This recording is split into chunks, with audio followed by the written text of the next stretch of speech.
question, is Donald Trump about to take over the running of a second country? The leader of the free world vows to run Gaza alongside an unlikely ally. To ensure the success of this effort, my plan calls for the creation of a new international oversight body, the Board of Peace, we call it, be headed by a gentleman known as President Donald J. Trump of the United States. And one of the people that wants to be on the board is the UK former Prime Minister, Tony Blair. But will this finally be the solution to bring peace to Palestine? The Home Secretary announces new requirements for anyone looking to come to Britain. But is it too good to be true? We will be proposing a series of new tests, such as being in work, making national insurance contributions, not taking a penny in benefits, learning English to a high standard. Well, that's as the Prime Minister prepares to address conference in Liverpool today. But are party conferences still relevant? We want your views because we're going to be debating that. Do you need them? Do you look forward to them? Do they achieve anything? 7:20 a.m., the big debate. Harry Potter author J.K. Rowling makes headlines after launching a public attack on Emma Watson. And sport this morning started with booing the away team's board and ended with booing the home team as West Ham get a point at Everton. Well, it's nearly pantomime season, I suppose. Special ones back at Chelsea with Benfica in the Champions League tonight. And Luke Donald hasn't ruled out staying on as Ryder captain, but hasn't ruled it in either. A bit chilly out there, and there are a few fog patches, but once they've cleared away, much of England and Wales will be dry and bright. Thicker cloud across parts of Scotland and a little bit of rain today, but the rain is going to get quite heavy over the next few days, especially in western Scotland. Join me later for all the details. And join us right now, right through until 9:30. I'm Eamonn Holmes. I'm Ellie Costello, and this is GB News Breakfast.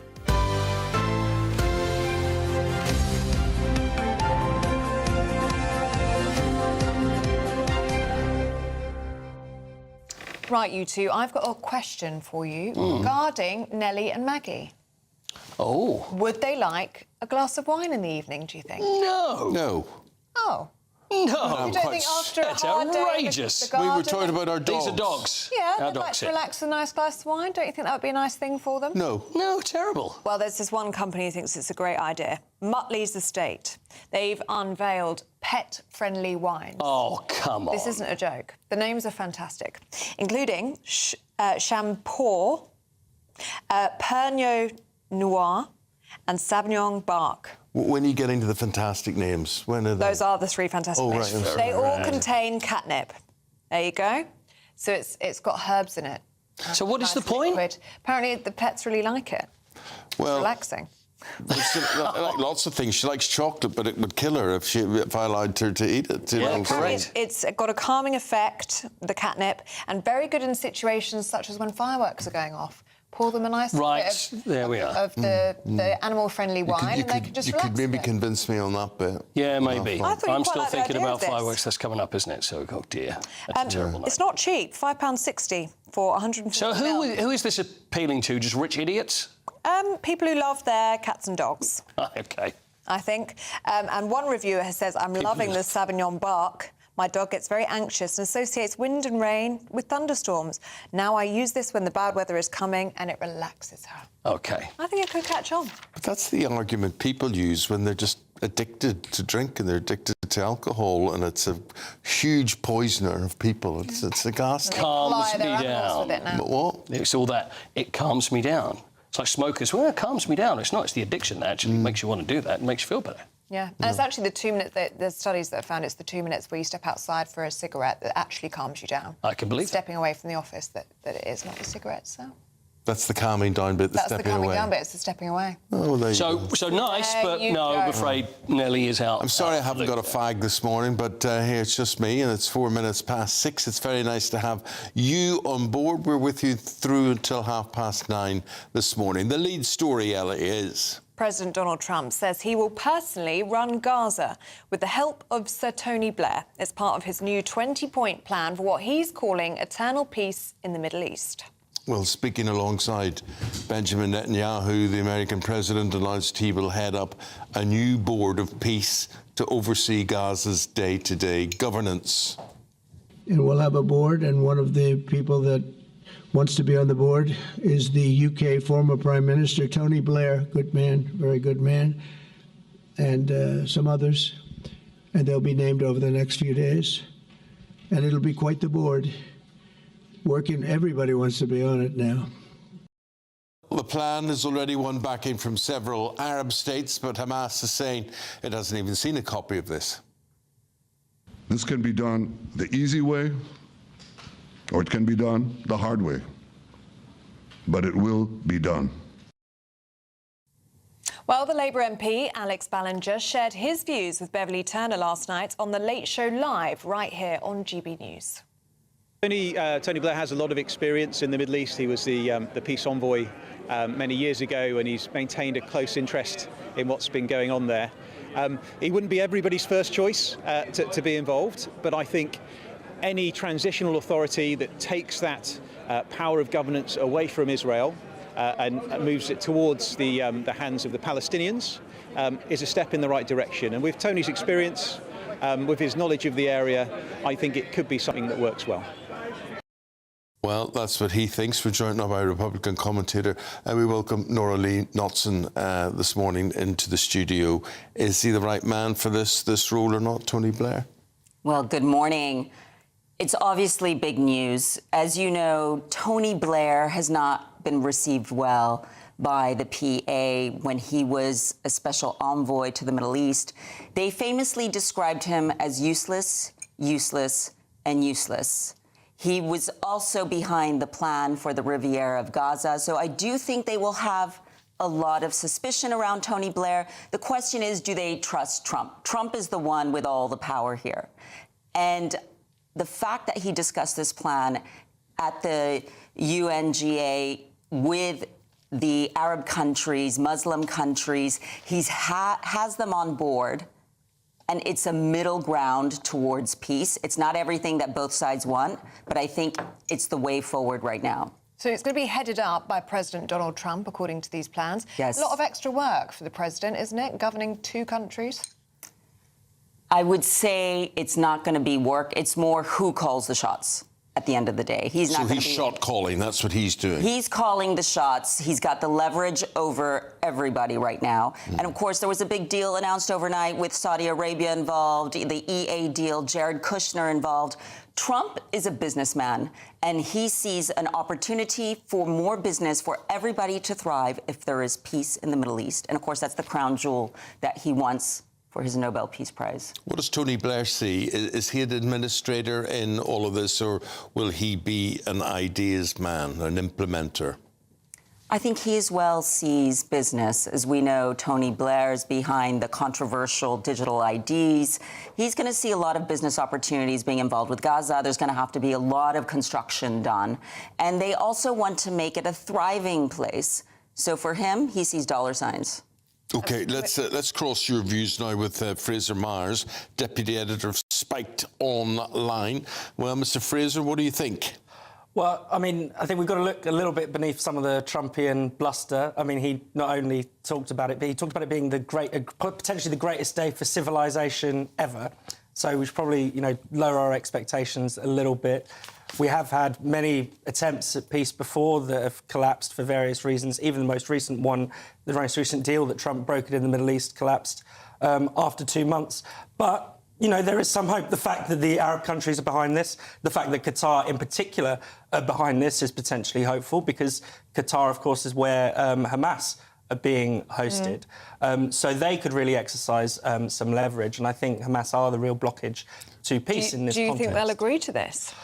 It's hard to say, because, they're not a conventional army. This is an Islamist terrorist organisation, and many of its members would probably prefer to be martyred than to accept peace. Or even this deal offers amnesty, which would be very controversial in the Israeli context. But they're saying, Nora Lee, they haven't even seen a copy of the proposal yet, Hamas. They were saying they hadn't seen a copy of the proposal, but I believe now they have. Obviously, we haven't had a response. We know there will be a lot of issues they take with the proposal, in particular, the fact that it will still be occupied. And that's been a big issue for Gaza, you know, over the complex time that, you know, this conflict has been going on, longer than before October 7th. But I do think they want to move forward. The fact that you've got 142 states have recognized a Palestinian state, that's really what they're after. What about recognising Tony Blair, Fraser? So what do you? I mean, it's interesting. Everybody's sort of got their thing to say. I have to say, in all my years, 45 years of doing this, Tony Blair is one of the most impressive politicians I have met. Now, I can understand where people see fault with them, but you can see fault with any politician. What's your take? Well, I think Tony Blair is probably too controversial a figure for this, particularly for his role in Iraq and Afghanistan. That is not long forgotten by, you know, much of the Muslim world and by many people over here. His adventures in the Middle East have not worked out well, whatever you think of his role domestically. One other factor, though, it's interesting, the Telegraph picked up on this, that there are many similarities to the Good Friday Agreement. So you do wonder if that's what he is bringing to the table. Yeah. But I'm not sure that... I don't think you can transplant this... That's 30 years old now, the Good Friday Agreement. Yeah. Well, still standing. Still standing. There is undeniably peace. But I don't think you can so easily transplant the two conflicts. I think there is the problem with Hamas in particular is that this is, you know, this is a jihad for them. This is really deeply felt religious war, rather than it's not really a conflict over land or a conflict over rights and discrimination, if that makes sense. It's interesting to see what happens next, because Hamas has previously said they wouldn't agree to anything that wouldn't include Palestinian self-determination. And President Trump saying yesterday, well, if Hamas refuses this, then you have full backing Israel to finish the job. I mean, what could that look like? I think we don't want to imagine what that looks like. And I must say, I disagree with you. This is about self-determination. It is about Palestinian people having what Yvette Cooper said yesterday is the inalienable right to self-determination. And that's really what it's about. It's unfortunate Hamas has hijacked that mission of the Palestinian people. But for the Palestinian friends that I have, and I want peace and security on both sides because I have dear Israeli friends as well, that is the issue. And it's being able to deal with Hamas, get them out. They're not in control. Israel's not in control. And it's a third neutral party in control until they can move towards a Palestinian state. OK, Nora Lee-Knott, so really good to see you this morning and good to get your thoughts on that. Thank you very much. Fraser, whilst we've got you, it'd be good to talk about the Labour Party conference, day 3 today. But let's look back at Shabana Mahmood yesterday, the Home Secretary, laying out her plans for immigration, this good citizen test. What do you make of that? Because very interesting yesterday, comparing it to Nigel Farage's plans, which she said was worse than racist. Yeah, it's an interesting contrast. I mean, of course, the plans are different, we should say. Nigel Farage's plans would affect people who already have indefinite leave to remain status, so that would sort of throw their lives potentially up in the air. But at the same time, you can't help but notice the contradiction that Labour is saying that Nigel Farage and Reform are racist, and yet clearly Nigel Farage and Reform are setting the weather. They're setting the political weather. This is clearly a response to the popularity of Reform, the sense that voters know that migration is the biggest issue and Labour is not seen to be doing a good job on it. And so, in fact, that's why Shabana Mahmood, I think, was put into the Home Office, because she is seen as someone who could talk tough on this issue. So that contradiction has got to work itself out at some point. Clearly, they are gearing up. They recognise that Reform is the biggest threat to them at the next election. I think 11%, according to the polls, of people who voted Labour at the last election are planning to move to Reform. So it's clearly something they have to stem this flow away from them. It's interesting. We've got an idea of what the Prime Minister is going to talk about today. He's aware of that peril, isn't he, when it comes to local elections next year and the general election, already looking ahead to that, saying today that Britain stands at a fork in the road between renewal or decline. That's extraordinary, isn't it? Just over a year since they came in with that landslide victory. Yeah, and you'd think that, you know, he keeps using this phrase, patriotic renewal. I'm not sure what anyone knows what it means. I think it's generated by ChatGPT. It means probably. taxes more. That's what it means. Yeah, exactly, higher taxes. The problem is that when he pitches things as a choice between decline and renewal, everyone thinks that he stands for decline, given the state of the economy, given the rising taxes, rising inflation, and massive borrowing and the lurch towards a fiscal crisis potentially. So I'm not sure it's a good idea to pitch it in that way. Well, at 7:20 this morning, we're going to be debating party conferences, and if we get anything out of them, if they're of use to anybody, if they're even used to the parties involved in all of this. And Keir Starmer's making his big speech this afternoon. He's addressing conference, and could you care less? Could you care less? What are you going to get from it? Is it, and compared to maybe there have been other great political leaders in your time and you thought, well, I'll listen to what he or she has to say at a certain time and that's going to be riveting, that's going to be fantastic. Is there anything that Starmer's going to be saying that's going to have you glued to your seat? Probably not. I mean, it's being billed as a make or break speech, and yet still, everyone's eyes will be glazing over, I'm sure. These are nothing like the party conferences of the past. These are very stage-managed affairs, designed really to get money into the party for corporate sponsorship and to, maybe get a few headlines and be able to say a few nice things without journalists interrupting them, being able to get their lines out there. But party conferences in the past were really important places for debate, for leaders often taking on the members of their party. If you think about Margaret Thatcher talking about the ladies not returning, that was her versus the Tory Wets.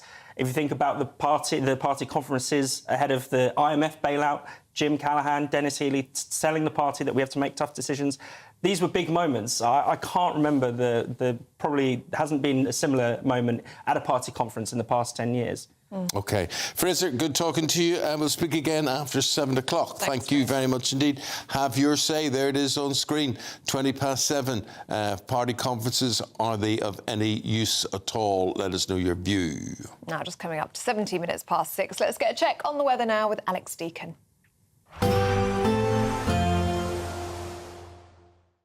Expect warm spells with the odd rude interruption. Boxed Boilers sponsors the weather on GB News.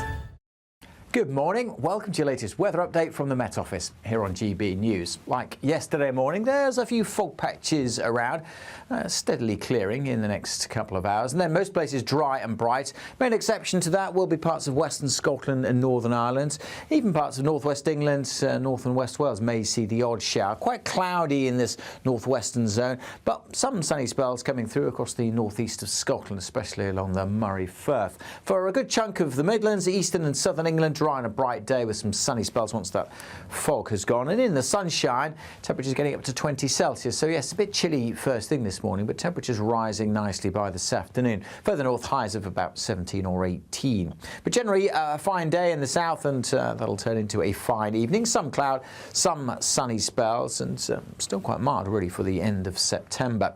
Further north and west, we will have thicker cloud and the rain turning more persistent through this evening over parts of Northern Ireland and eventually setting in across western Scotland, where it's likely to last for quite some time. Still some clearer skies across the far northeast with a bit of shelter.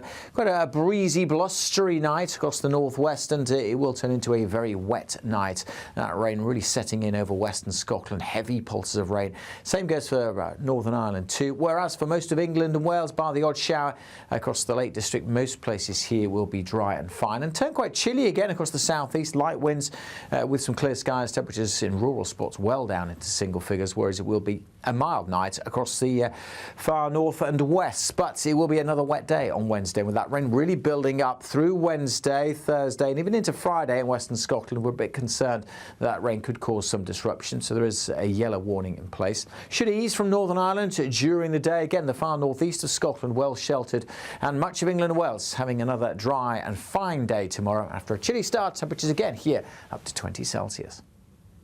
Expect warm spells with the odd rude interruption. Boxed Boilers sponsors the weather on GB News. We got the sport right after the break. Everton and West Ham played last night in the Premier League. How did it turn out? Tell you after this.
Decisions made in Washington aren't just shaping America, they're shaping Britain too.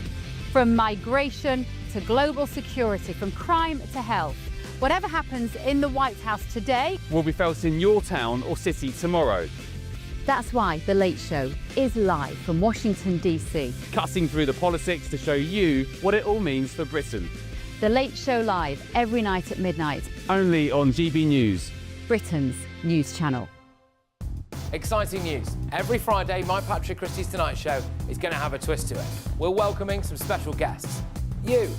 That's right, on Fridays I'm going to be doing my show in front of a live studio audience because this show is about you and what you have to say. It's going to be the same big debates, same big topics, same big opinions.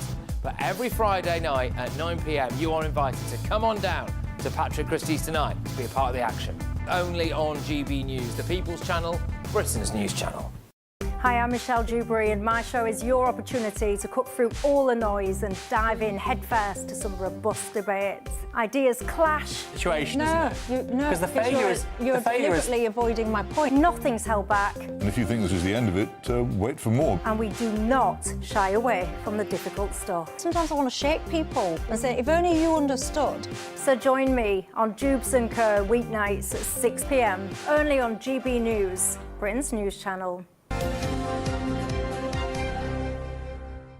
Mr. Paul standing by, he's warming up on the sidelines, ready to come on and play full pitch, full game. All that stuff. Yeah, we're going to do that. We're going to do that after we give you a chance to enter the Great British Getaway. Have a go. It's our biggest, greatest Great British giveaway to date. Your chance to win a prize package worth over £104,000. You could be driving away with this brand new Benamar Primero motorhome.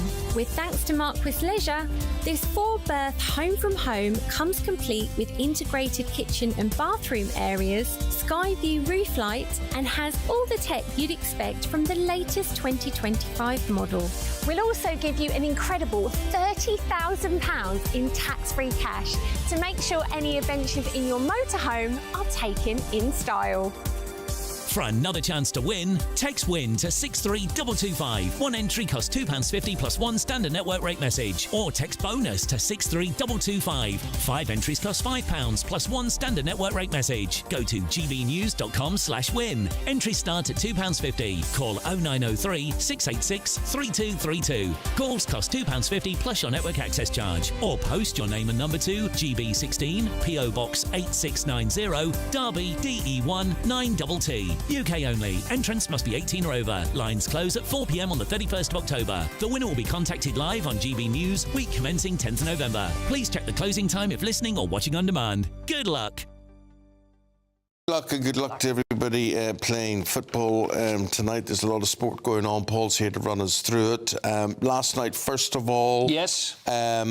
So West Ham have a new manager. Old Holy Ghost is in charge there. Espirito Santo. I don't think he uses the beard brush anymore because he's trimmed the beard. Oh, has he? When I would work with him, he was doing a lot of this. When he was at Spurs? Yeah. Yeah. And before we did some filming, and he was like that with his beard brush. And then a little bag for the beard brush, but now it's a lot more trimmed for West Ham.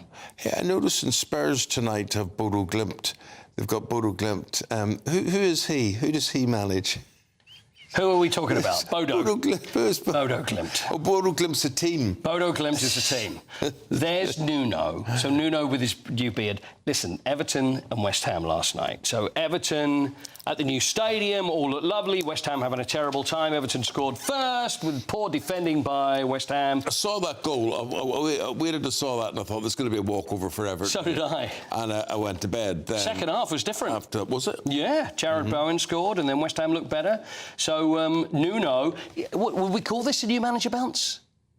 It's a little tiny bounce. I think it is. I think it probably is. Yeah. And he's going to make them, well, not getting technical, he's going to make them more solid at the back. This is what he did with Nottingham Forest. He'll make them a more solid team. But I don't know whether West Ham fans, because they booed at first, they were booing the board. But it's the same. It doesn't matter what club it is, whoever you support, it's all about how the club's doing. So Manchester United have had booing fans, Spurs have had it, West Ham have had it. Everybody's had booing fans. But it all depends on how well the team's doing. They don't really care who the owners are if the team's doing well. Yeah. And that's what it all depends on. So then when West Ham looked better, the booing subsided a little bit, and then it was a bit more cheering. So I think things will look a little better for West Ham now, Nuno. Well, that's a good result. I think so. I think it's a very good result. Although, to be fair, Everton haven't won in 3, and then they've got Crystal Palace next, who are really good, and then they've got Manchester City. So Palace have been unbelievable at the moment. Champions League, Bodo Glimt. So tonight, never heard of Bodo Glimt. Well, Spurs played them in the semi-final of... Still never heard of them. Yeah, they were the very north of Norway. Oh. Very north of Norway. In fact, it's so north in Norway, there's no sunlight there, I shouldn't think, for at least 3 years. It's very, very dark in Bodo Glimt. So that's where they're going. It's in Bodo. OK. That's all we have to say about Bodo Glimt. So that should be an easy game for Spurs. Well, you'd kind of hope so, but as you know, Eamonn, there's no easy games at the Champions League. Interesting one, Chelsea, Benfica tonight, and Benfica, the special one, has popped up at Benfica. Yeah, so it's at Stamford Bridge. So Benfica, so of course, 2-time Chelsea manager, probably their most successful. How do you think, if he was asked about how he is with Chelsea, how do you think he would? I think he's totally cool with Chelsea. And I think they're totally cool with him. And do you think that he would then say that he was very good for them? Yeah, of course he would. OK, Jose, let's hear from you. Chelsea is a winning machine. Of course, I will always be a blue. I'm part of their history, and they are part of my history. I helped them to become a bigger Chelsea, and they helped me to become a bigger Jose. Like that. Help me become a bigger Jose. Do you ever meet him? Jose? Jose. No, I've been in his company, but I've never met him as such. He's quite small. He is quite small. Yeah, I expect that. 3'2". He is. For such a big personality, and then you see him and you're looking down at him. See, I had a situation with him, and this was before. There was when the Spurs Stadium opened, and he was in between jobs, and he was managing the Inter Milan Legends team. So anyway, I was in the tunnel, and there was Jose, and there was just me and him there. So I thought, you know, I'll have a chat with him. So I started chatting to him. I said, "Oh, how's things?" And he wasn't as I expected. I expected this, you know, standoffish, very, very friendly. Oh, that's nice. But it was ruined, though, Ellie, because then someone else went, "Oh, this looks like an interest." So someone else joined in the conversation, and before I knew it, there was about 10 other people standing there. I'm like, "Get out of the way, this is my chat." And I ended up drifting away. Yeah. Oh, that's... You got pushed out? Well, kind of. I more or less, I sort of strutted away. I was a bit upset. You know, I was just a bit annoyed. He's too friendly for his own good. Yeah, it was. But he was very nice. So anyway, they're the games of the Champions League, and Liverpool are playing in Turkey, Galatasaray for them. So some big games of the Champions League. Lovely. Luke Donald? Yeah, I mean, it's not a lot to report from Luke Donald, apart from the fact he hasn't said whether he will be the Ryder Cup captain in 2 years' time. So it's in, where is it? Adair Manor, is that right? In Limerick? Is that where it is? Lovely. So that's where it's going to be, the next one. But you know the clip that we played yesterday around the Donald Trump thing? Let's just remind ourselves and have a little look at that, and I'll tell you a bit of background, because we've got a bit more background on that now. Are you watching? Are you watching? Are you watching? Are you watching Donald Trump? Are you watching Donald Trump? Right, because Donald Trump, he was the one that actually tweeted it yesterday, saying, yes, I am watching, congratulations. But the first bit came because Trump sent a text to Rory McIlroy.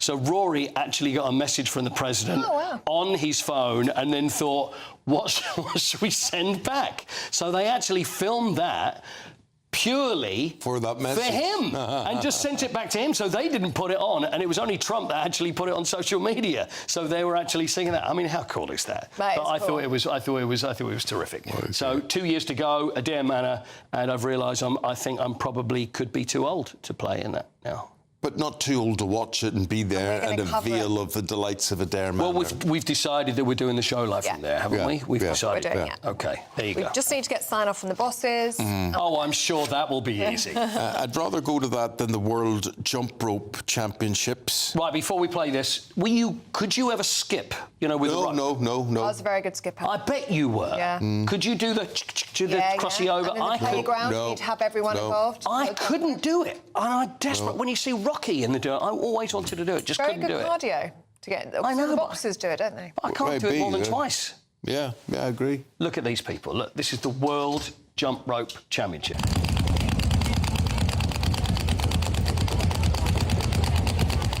Are there two ropes there, or is that just one going really fast? Because that was the double Dutch, wasn't it? Well, the contender's going really fast. That's just unbelievable. And then they swap over. So those on the radio, if you imagine two people either side with a skipping rope and then someone in the middle, just going really fast. And it's like 1 foot, so it's alternate feet. What's the idea here, Paul? What's the idea? How many times, usually, they can do that? And there we are. It's two.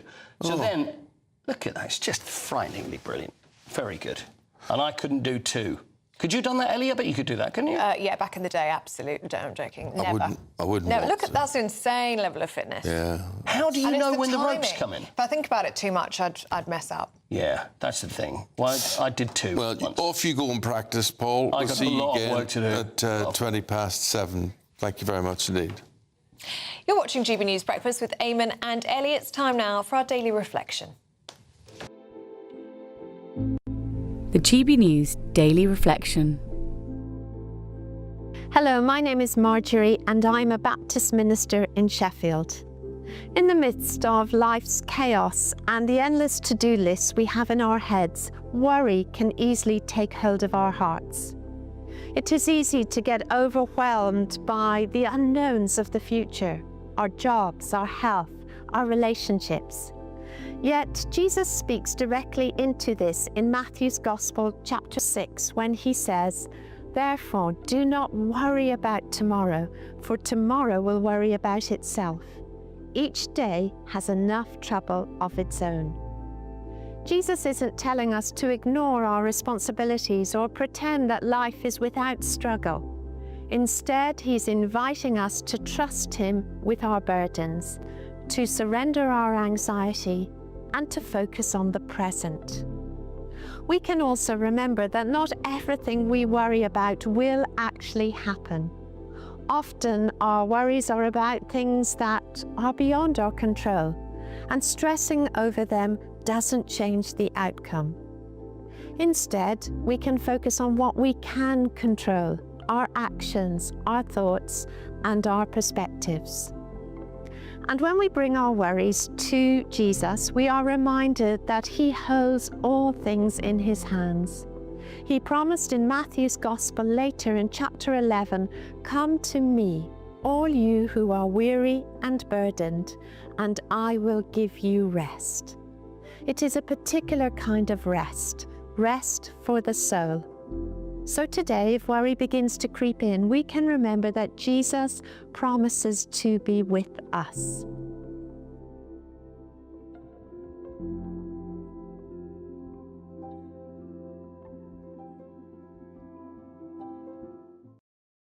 If you're about to head out and about and are planning your route, here's what the traffic's doing.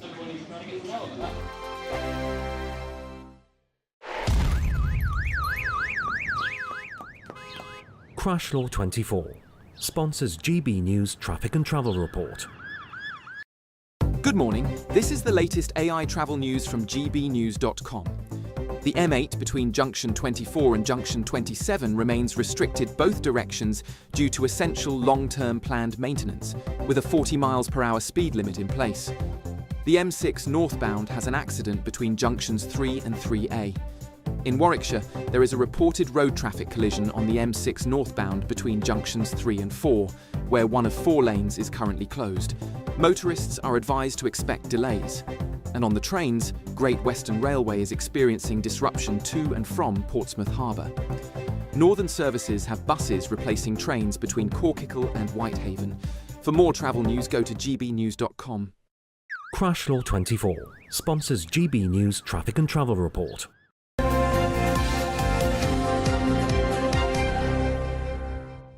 Now, do stay with us. Still to come, a Hollywood actress is reportedly separated from her husband after 19 years. Find out who in the papers next. Her latest husband. Latest husband next.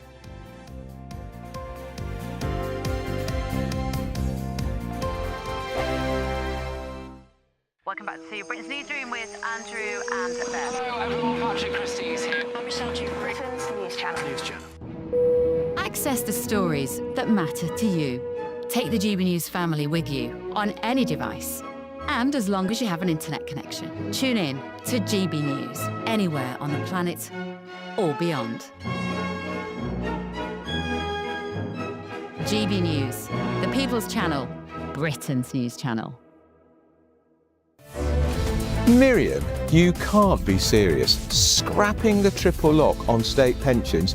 Madness. Andrew, we just can't carry on pretending. The numbers just don't add up. We've got to be honest with people. We've got to face the facts. That's what people want. Well, that's what you get on GB News and on Britain's Newsroom. Lively debates, lively conversation. Britain deserves a newsroom that puts the facts and your voice first, and we're not afraid to hold power to account. And each other. So join me, Andrew Pearce. And me, Miriam Gates, for Britain's Newsroom, weekdays from 9:30 on GB News. The People's Channel, Britain's News Channel. From the school run to the home run, watch a new show for all of Britain. He can say whatever he wants. A straight talking show where all voices are heard. And, you know, when are we going to stop talking about smashing the gangs and actually do it? With the stories that matter from every part of our country. There's a bit of a crash landing there for your Chancellor. Bold, fearless and standing up for you. That's me, Martin Daubney, 3 p.m. till 6 p.m, weekdays, here only on GB News. The People's Channel, Britain's News Channel. Decisions made in Washington aren't just shaping America, they're shaping Britain too. From migration to global security, from crime to health. Whatever happens in the White House today will be felt in your town or city tomorrow. That's why The Late Show is live from Washington, D.C. Cutting through the politics to show you what it all means for Britain. The Late Show live every night at midnight. Only on GB News. Britain's News Channel. You want to know what's really going on in the corridors of power? Labour don't know what to do with you half the time, and that makes you quite lethal in the chamber. Get behind the headlines with Chopper's Political Podcast. Join me, Christopher Hope, as I sit down with the great and the good of British politics. We'll see where this ruling takes us. These are the stories shaping our nation. Chopper's Political Podcast, available now on all platforms. Listen in and stay ahead. At GB News, we love to hear from you, our loyal community. So drop us a line at gbnews.com/yoursay. There you can talk to each other and also to the presenters live on air. gbnews.com/yoursay, because GB News is your channel, Britain's News Channel. Welcome back. We're going through some of the newspaper front pages at 6:39 on your Tuesday morning. And the Telegraph leads on President Donald Trump's 20-point plan to end the war in Gaza, reporting that President Trump wants to govern Gaza with the former Prime Minister, Sir Tony Blair. The Express warning of even more tax rises. It's the same old tax rise pain with Labour. Rachel Reeves speaks of harder times ahead. Should that not be even harder times? Yeah. The Sun leads with a gobful of fire as Harry Potter author J.K. Rowling speaks out against Emma Watson in their ongoing feud. And joining us to go through what's making the news and their opinions of it, James Schneider, and also we have Eamonn Bogal. Very nice to see you both. Guys, I want to start with this situation about flags, which, you know, a lot of people are putting up nationalistic flags, English flags, Union Jacks, that sort of thing. Derby City Council, James, though, have stepped in on this, and they say they're going to remove these flags ahead of future seasonal and commemorative events. So they're getting rid of these flags. Now, the reason I'm raising this is that Derby City Council it has a huge majority of Reform UK seats. And I'm just wondering, how does this sit with what Reform stands for by them taking down these nationalistic English-British flags? I'm not an expert in the local politics of Derby, but I don't think that's right. I think there's a minority Labour administration that doesn't have... I think they've got 20-odd councillors, and then Reform, the Tories, they make up the rest. I think it's a Labour administration, but I could be wrong. But regardless of the composition of the council here is this May 2025 Reform. UK is 42 seats, Conservative 12 seats. Is that City Labour, Council or County Council? I think that might be Derbyshire County Council. Right, OK. Derby City is 20... Look, Derby City Council is one of those minority Labour administrations where they don't have a majority but still push through their ideas and ideology. And this is exactly what's happening up and down the country. So, would this be a popular move or not? Not at all. I think the vast mood out there in the country, Eamonn, is that, look, people are happy to see their the flag of Cross of St George and the Union flag up and flying around their neighbourhoods, and they want to see this. It's ordinary people who've been putting up their national flag with national pride. But you have these Labour councils who do pull our flags down because, let's be honest, they hardly put them up themselves. They'd be far more happier celebrating foreign independence days at their town halls. All right, we've now got the breakdown of seats for Derby City Council. You are correct, it is Labour held. So 24 seats for Labour, 15 for the Conservatives and 6 seats for Reform. Yeah. So whoever is in charge of their comms hasn't done a particularly good job, I think, because they're saying they're taking them down for future seasonal and commemorative events. Now, if they had taken them down in order to put up Christmas decorations or, you know, something, then I think people would say, OK, fine, they're putting up the Christmas decorations alongside the flags or something like that. But just taking them down is going to annoy people, very clearly. I'll tell you what else will annoy people, Eamonn. This is in the Times today. A work-from-home police detective jammed his keyboard button in order to look busy and online, I imagine. Well, it begs the question, doesn't it, Ellie? How on earth does a police detective get to work from home? Surely the police detective should be out there catching criminals in the real world. But fighting crime, yeah. Fighting crime. But look, this is a real indicator of where working trends are widely, I would say. We have, since the pandemic, I think nearly 44% of all people in the UK are working at least one day from home. And I've never really understood this whole idea of being able to still be productive sitting behind your laptop screen at home, being distracted by a gazillion other things. But more than that, I think these particular frontline roles, such as policing, I think there should be no scope whatsoever for working from home. You're in there at a police station doing your duty and catching criminals and fighting crime. But more than that, I think if you also look at what's it done to our city centres, they're absolutely deserted. Certainly on a Friday. My daughter was coming back home from university last Friday, and she said, "Dad, I'm coming home in rush hour. Any tips?" I said, "Don't worry, it's a Friday. You'll be fine." Working from home. Yeah. Very true. Yeah. James, let's just look before we go to a break at Nicole Kidman, shall we? Tell us the news.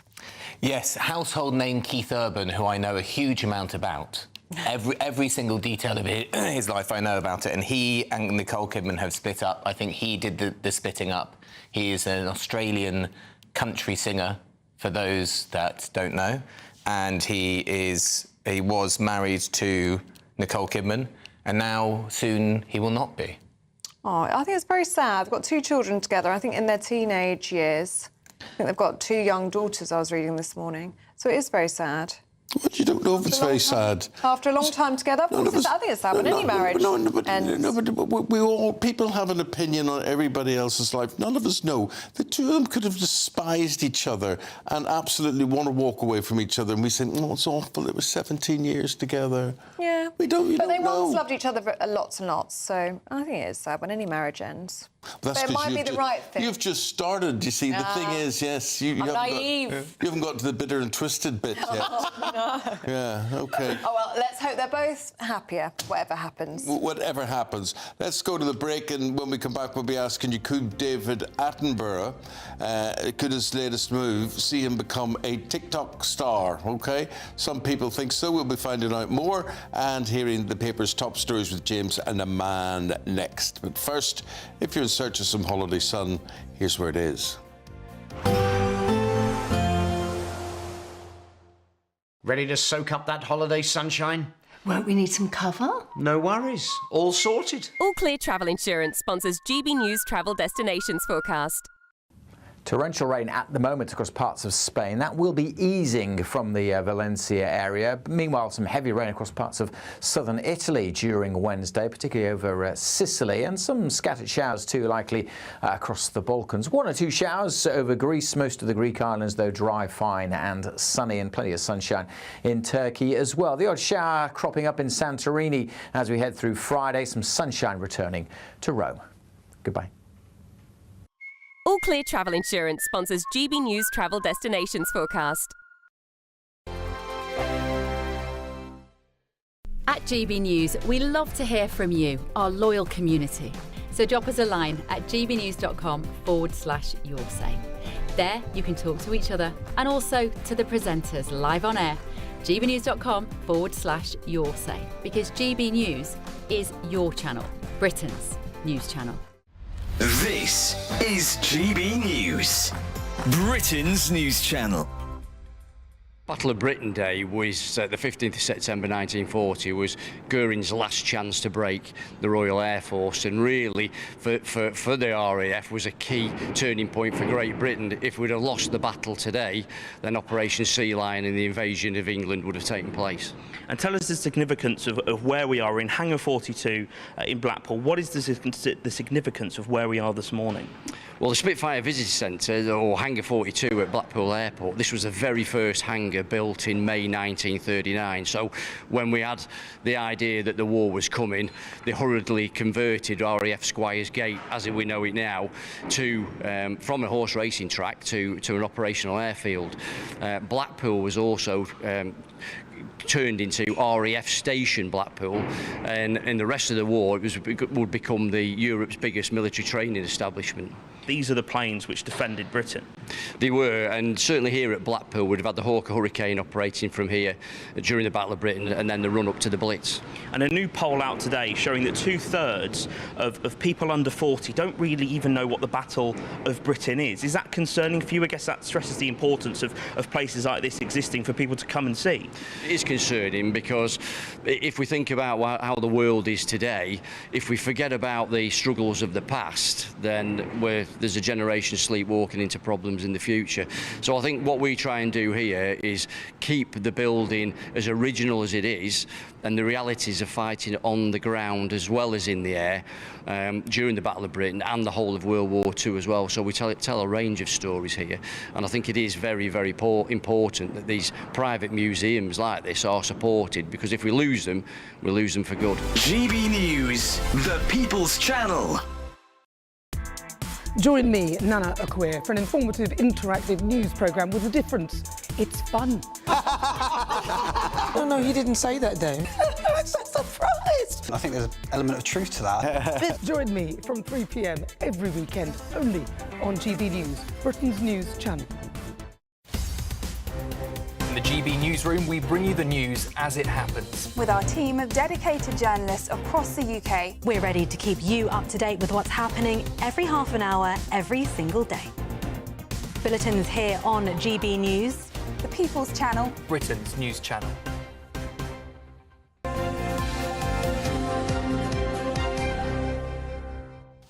James Schneider, and we've got Eamonn Bogal here talking about the stories that are in the papers. Lads, the whole Trump plan to end the Gaza war has been revealed. James, what do you think of it? It's a terrible plan which continues the occupation of Gaza by Israeli forces and will lead to the takeover of the Strip by a foreign force overseen by Donald Trump and Tony Blair, when we have seen plans that have been circulated in the White House for the depopulation of Gaza, the expulsion of its population, and turning the Strip into a series of golf courses and beachfront residential complexes. Not for the Palestinian people, according to Trump, for world people, whatever that means. So the one element of it which is good is the exchange of hostages, Israeli hostages for Palestinian hostages. That's a good thing.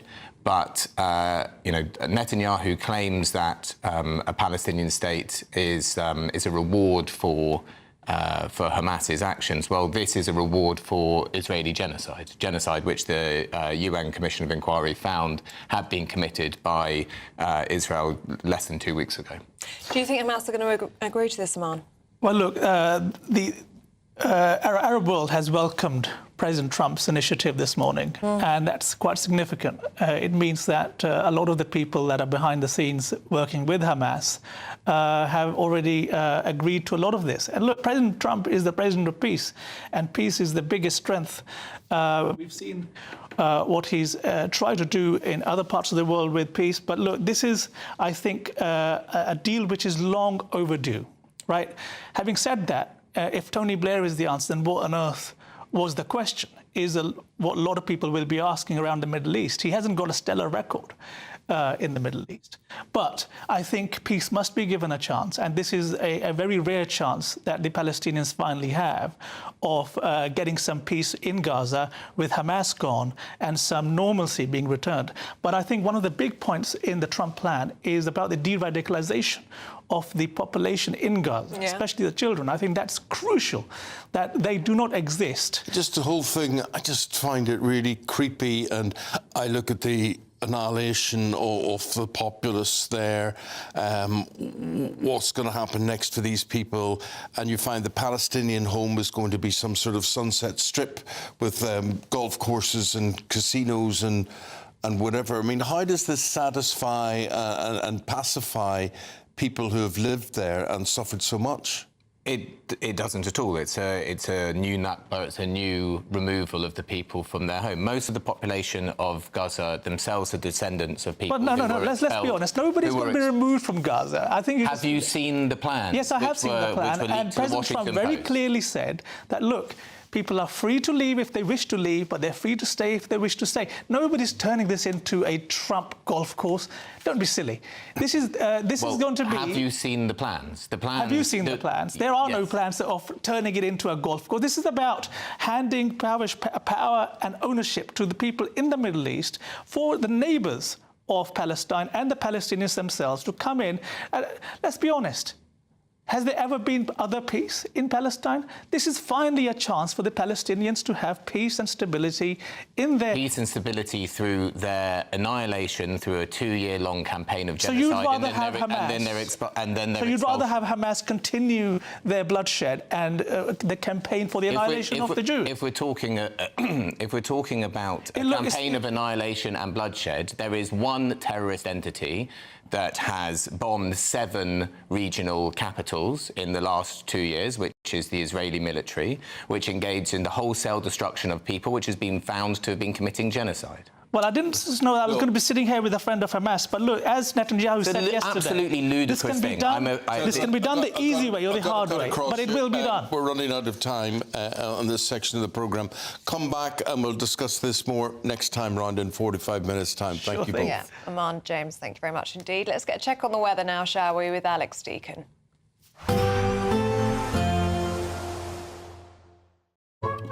Today's outlook: cool, calm and completely horizontal. Boxed Aircon sponsors the weather on GB News.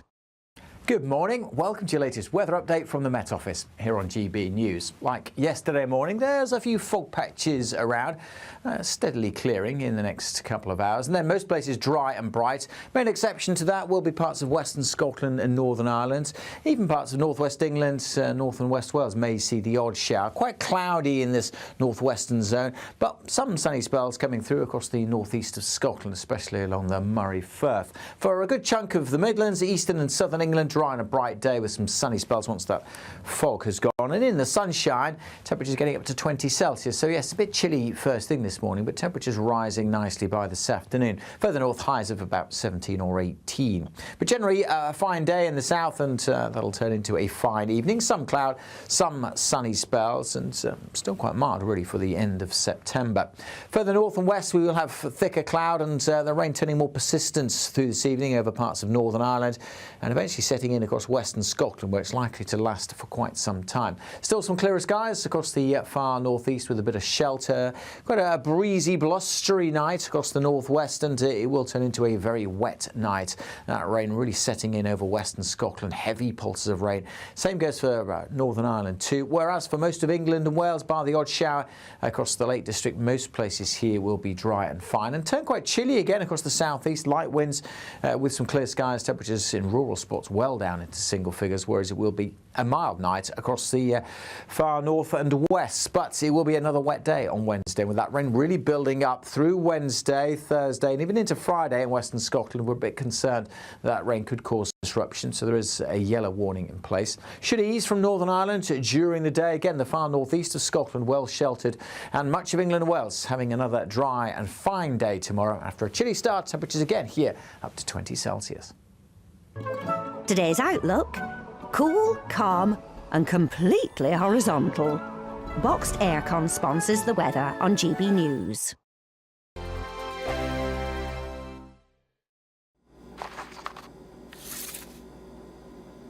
Crash Law 24 sponsors GB News Traffic and Travel Report. Good morning, this is the latest AI travel news from gbnews.com. The M8 has planned maintenance between junctions 24 and 27, causing restrictions in both directions. A speed limit of 40 miles per hour is in place, so delays are likely. Elsewhere, the Dartford crossing on the A282 northbound has a broken down vehicle, impacting traffic. In Thurrock, on the M25 anti-clockwise between junctions 1A and 31, there is a lane closure due to a vehicle breakdown, leading to 10-minute delays. Normal conditions are expected to resume shortly. And on the trains, Elizabeth Line services are disrupted between Shenfield and Romford. For more travel news, go to gbnews.com. Crash Law 24 sponsors GB News Traffic and Travel Report.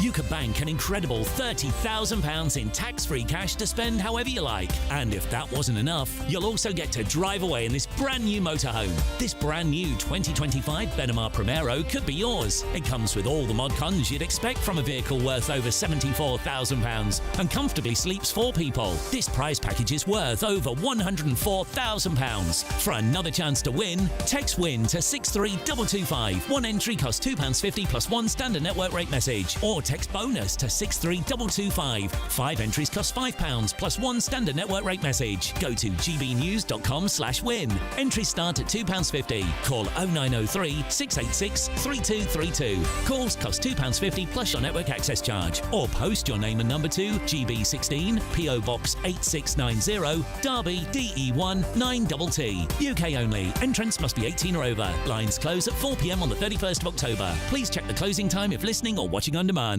Britain was once the envy of the world, but look around. A nation that no longer knows what it is or where it's going. A country that's broken. How do we fix Britain? How do we bring it back? Friday night with Matt Goodwin at 8 p.m. Only on GB News. At GB News, we love to hear from you, our loyal community. So drop us a line at gbnews.com/yoursay. There you can talk to each other and also to the presenters live on air. gbnews.com/yoursay, because GB News is your channel, Britain's news channel. Join me, Nana Akweer, for an informative, interactive news programme with a difference. It's fun. No, he didn't say that, though. I'm so surprised. I think there's an element of truth to that. Join me from 3 p.m. every weekend, only on GB News, Britain's news channel.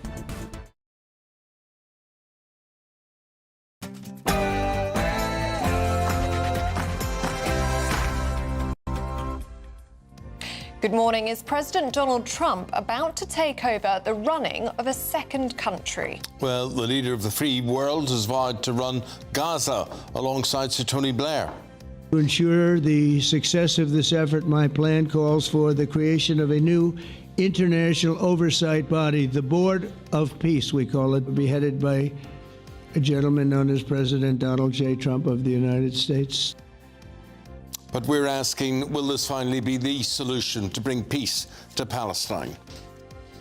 The Home Secretary announces new requirements for anyone looking to come to Britain. But is it too good to be true?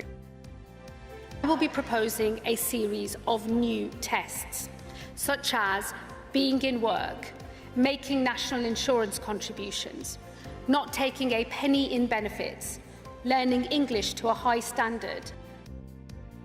That's as the Prime Minister prepares to address Labour members in Liverpool at the party conference. And we're asking today, party conferences, what are they all about? Who are they for? Are they relevant? We'll be debating that 7:20 this morning. Yes, the Home Secretary talking tough yesterday in an attempt to try to face down reform. Today, the Prime Minister will lay out his vision to make people better off, and he said they're going to face down division. But look, he's got a mountain to climb, hasn't he? Currently polling as the most unpopular Prime Minister ever. Harry Potter author J.K. Rowling makes headlines after launching a public attack on Emma Watson. And sport this morning started with booing the away team's board and ended with booing the home team. Sounds like a fun game, doesn't it, as West Ham get a point at Everton. The special one is back at Chelsea with Benfica in the Champions League tonight. And Luke Donald hasn't ruled out staying on as Ryder Cup captain, but to be fair, he hasn't ruled it in either. A bit chilly out there, and there are a few fog patches, but once they've cleared away, much of England and Wales will be dry and bright. Thicker cloud across parts of Scotland and a little bit of rain today, but the rain is going to get quite heavy over the next few days, especially in western Scotland. Join me later for all the details.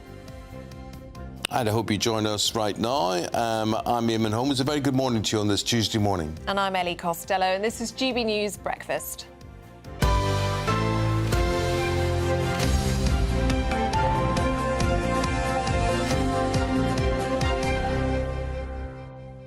Lewis Hamilton featured in a lot of social media yesterday and in the papers and things today, and that's because he had to have his dog put down. And there's some emotional pictures and things. I mean, you know, this is all too close to home maybe for you. I think it's what every pet owner fears. Yeah, I mean, it's such a big story. I was going to do it in the sport as well. And it's, you know, for people that don't have dogs or don't have pets, never understand, do they? They go, oh, this is just a dog, but it's a real part of the family, and it's you know, it's a companion and everything. And Lewis, I mean, Roscoe, the dog, was vegan. Really? Yeah. Lewis Hamilton was feeding him a vegan diet. Yeah, they were very, very close. They had a very close relationship. Oh. So, yeah, and he was posting all over social media last week because the dog was in a coma, wasn't it, for a number of I know, days. did you see the pray for pictures? Roscoe, and hopefully he pulls through. So I feel like a lot of people were watching it really closely. Yeah. That Roscoe would pull through, but sadly he didn't. Since I lost Dudley a couple of months ago, and I don't know whether it's because you look for it, But the amount of people I know that have lost their dog in the past, it may be ridiculous. It may be a ridiculous thing to say, but I don't know whether it's because I'm noticing it, but the amount of friends that I've had that have been through the whole thing, You're noticing it. I think you're probably I mean, right. when you think of it, you know, a dog's life could be 7 years, it could be 10 years, it could be 12 yeyears. It could be 18. It could be, but it's highly unlikely to be. But then I've done something freaky, something, I don't know what I've done. I've obviously fed my dog something illegal. She's 17 and she's still going. It's unbelievable. And she's looking good. 17 is I unbelievable. wouldn't say she's looking good, but she's... Speak for yourself. She's looking strong, though. She's still out walking, isn't she? I think I've calculated the age wrongly or something. Are you sure she's a dog? She might be a tortoise. That's a good question. How old was she when you adopted her? She was 6 months old. Oh, you got her from a puppy. That's nice. Yeah, totally from a You've had her puppy. for a long time. Yeah. 17 is amazing for a dog. It is Brilliant. amazing. But it is one of the most heartbreaking things in the world when you have to put down a Yep. dog. And it's such a difficult decision to make because it might ultimately be the right thing for them. And But you don't want to see them go. I know, but it's so bad that some people, and even me, you'd think, I'd think twice about getting a dog because that bit's so bad, but then you've got to think of all the great stuff The that joy they bring you. Absolutely. And it's the unconditional love they give you as well. Totally. No human can give you that. Yeah. If you have been through that journey, if it's something that you want to talk about today, if it's something we can help you with today, with the loss of a pet, let us know this morning. Have your say. Now, at 7:05, President Donald Trump has said he will personally run Gaza with the help of Sir Tony Blair, no less. Well, this is all part of a new plan, 20-point plan for what he's calling eternal peace in the Middle East. Yes, speaking alongside the Israeli Prime Minister Benjamin Netanyahu, here's what the US President had to say. To ensure the success of this effort, my plan calls for the creation of a new international oversight body, the Board of Peace, we call it. It will be headed by a gentleman known as President Donald J. Trump of the United States. And one of the people that wants to be on the board is the UK former Prime Minister, Tony Blair. We're going to share the views now of the Labour MP, Alex Ballinger, with you. He spoke to Beverly Turner last night on Late Show Live, right here on GB News. Tony Blair has a lot of experience in the Middle East. He was the peace envoy many years ago, and he's maintained a close interest in what's been going on there. He wouldn't be everybody's first choice to be involved, but I think any transitional authority that takes that power of governance away from Israel and moves it towards the hands of the Palestinians is a step in the right direction. And with Tony's experience, with his knowledge of the area, I think it could be something that works well. Well, we're joined now by Deputy Editor of Spiked Online, Fraser Myers. Morning to you, Fraser. Good morning. What do you make of President Donald Trump potentially running Gaza alongside Sir Tony Blair? Yeah, I mean, first of all, we've got to admire some of the Trumpian bluster. Not only is he promising eternal peace in the Middle East, not just peace, he's also saying that yesterday may have been the greatest day in civilization ever. So we have to... there's something to admire in that. But I can imagine that Trump won't be running Gaza so closely as to be sorting out bin collections and things like that. I think this is a way of signalling, in particular to Israel, that America has its back in this sort of transitional period, because we've seen previously when Israel withdrew from Gaza in the 2000s, that's when Hamas took over, and that's when the sort of current conflict really got started. So they would be very fearful of a certain type of a Palestinian authority taking over, and that's, I think, to reassure them. I think also many of the sort of more Middle Eastern figures are quite happy to see Trump there, probably more trusting of Trump than they are of Tony Blair. Tony Blair in the Middle East, two things that shouldn't really mix, given his own misadventures in Iraq and Afghanistan, and we know how badly those panned out. Yeah, so does his involvement instill you with confidence? Because, I mean, to be fair to him, Good Friday Agreement, central figure on that, and that's held for 30 years. Well, this does... a lot of people have remarked on the similarities between this deal and the Good Friday Agreement, not only in the way that, in particular, it doesn't guarantee Palestinian statehood in the same way the Good Friday Agreement doesn't guarantee a united Ireland, but it holds out the possibility of it. There's also the nature of the disarmament is also a similarity there. But, you know, as I said, Blair in the Middle East, that's a bit of a problem, I think, for a lot of people. Do you think Hamas will agree to this? I think that's the million-dollar question, whether they will or not. They have been offered full amnesty, but will that be enough to persuade them to lay down their weapons? I'm not sure. If Hamas were a rational actor, they would have surrendered on the 8th of October 2023, because this is a war they were never going to be able to win against Israel, yet they've been willing to carry on this war for as long as it takes. Yahya Sinwar, who's the late Yahya Sinwar, former Hamas leader, said he was prepared to allow 100,000 Palestinians to be martyred in this cause. Thankfully, we haven't reached that figure. So it's really hard to tell. You know, this is an Islamist terrorist movement that doesn't respond to the same kinds of incentives that we might be used to in the West. What are those incentives, Fraser? With me having Donald Trump involved in this with his business connections, with what he does, and just previously he talked about golf courses and casinos and all sorts of things. I mean, it's not really what I want to hear. Whether that is the be-all and the end-all, it can help solve problems or not. I think of all these tens of thousands of people on both sides that have lost their lives in this awful, hideous conflict, the devastation and the genocide that took place. I mean, can all that just be, right, let's all stop that, here we go, let's build a golf course? Well, clearly not. I mean, one aspect of this plan that is positive is that it makes clear that Gazans can stay in Gaza, and I think that's really important. You know, we don't want to see people removed from their land. Gaza is for the Gazan people.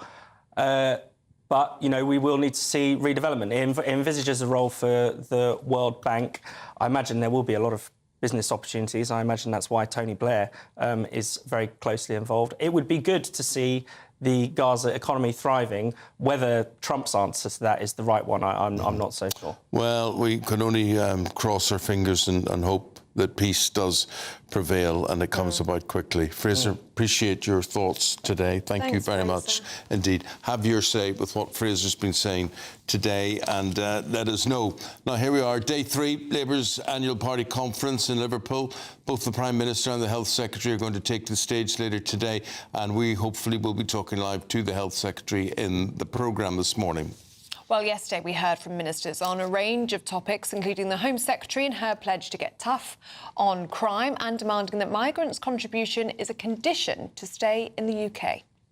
We will soon increase the time in which someone must have lived in this country to earn indefinite leave to remain from 5 years to 10. I will be proposing a series of new tests, such as being in work, making national insurance contributions, not taking a penny in benefits, learning English to a high standard. Now, I've been to a good few party conferences in my time, and there for us this week is our political correspondent, Catherine Forster.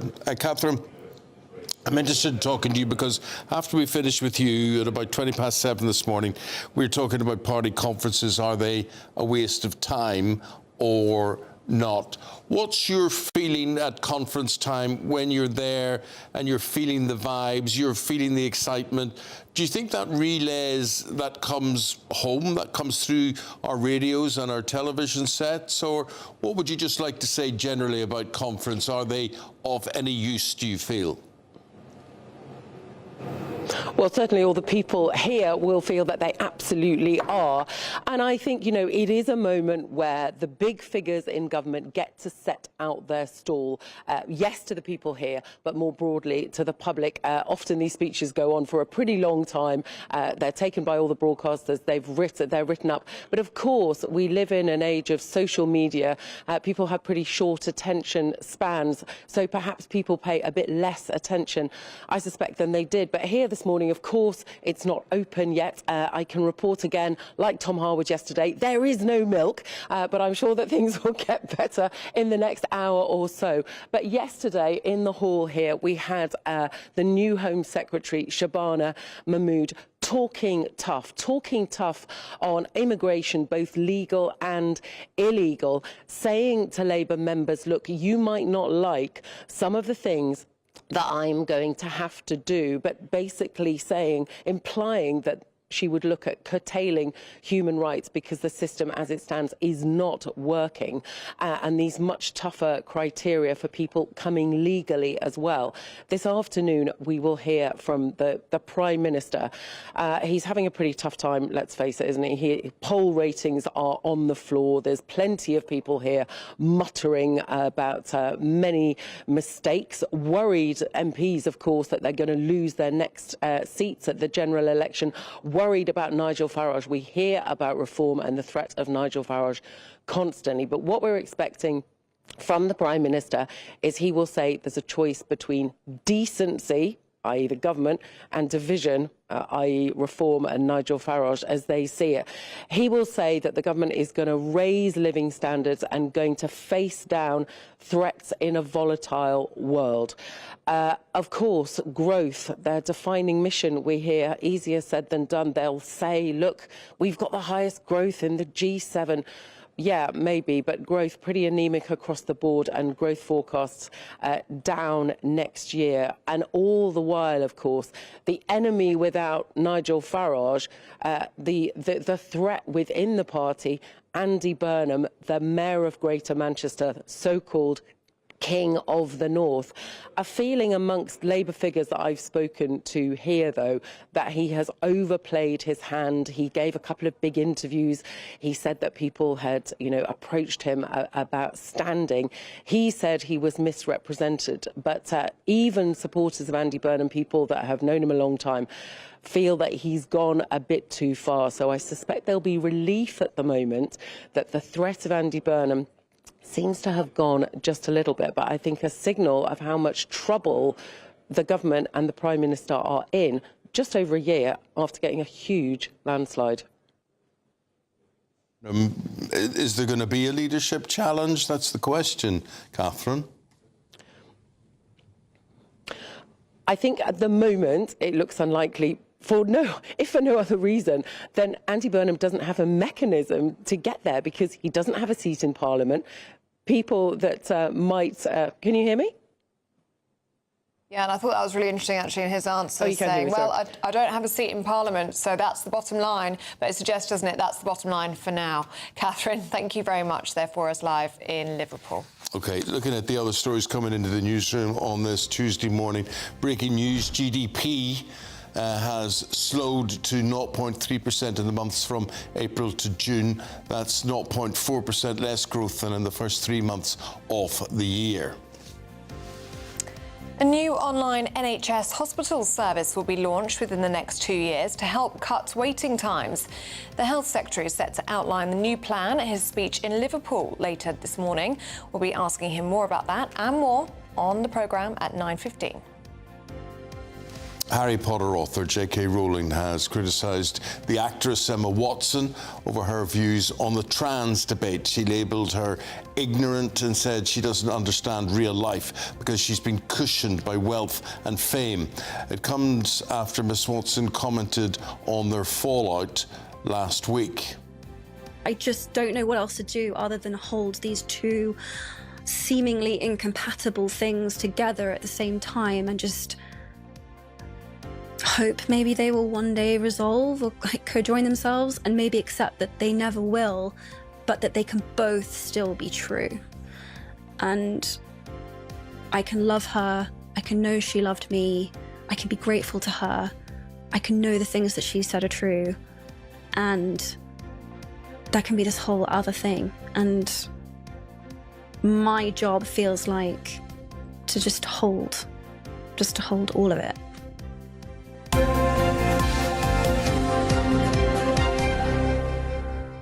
Emma Watson sounding and looking very vulnerable there, actually.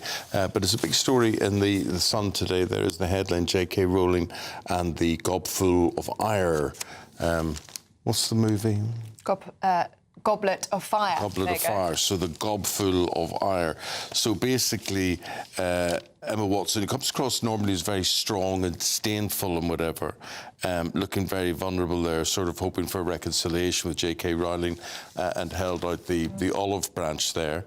But JK having none of it. No. She's basically saying she was hurt so much and kicked when she was down so much by Emma and what's his name, Daniel Radcliffe and co, that she's forgiving none of them about what went on in this whole trans debate thing. So if you can have your say, let us know what you think and we'll try and reflect that.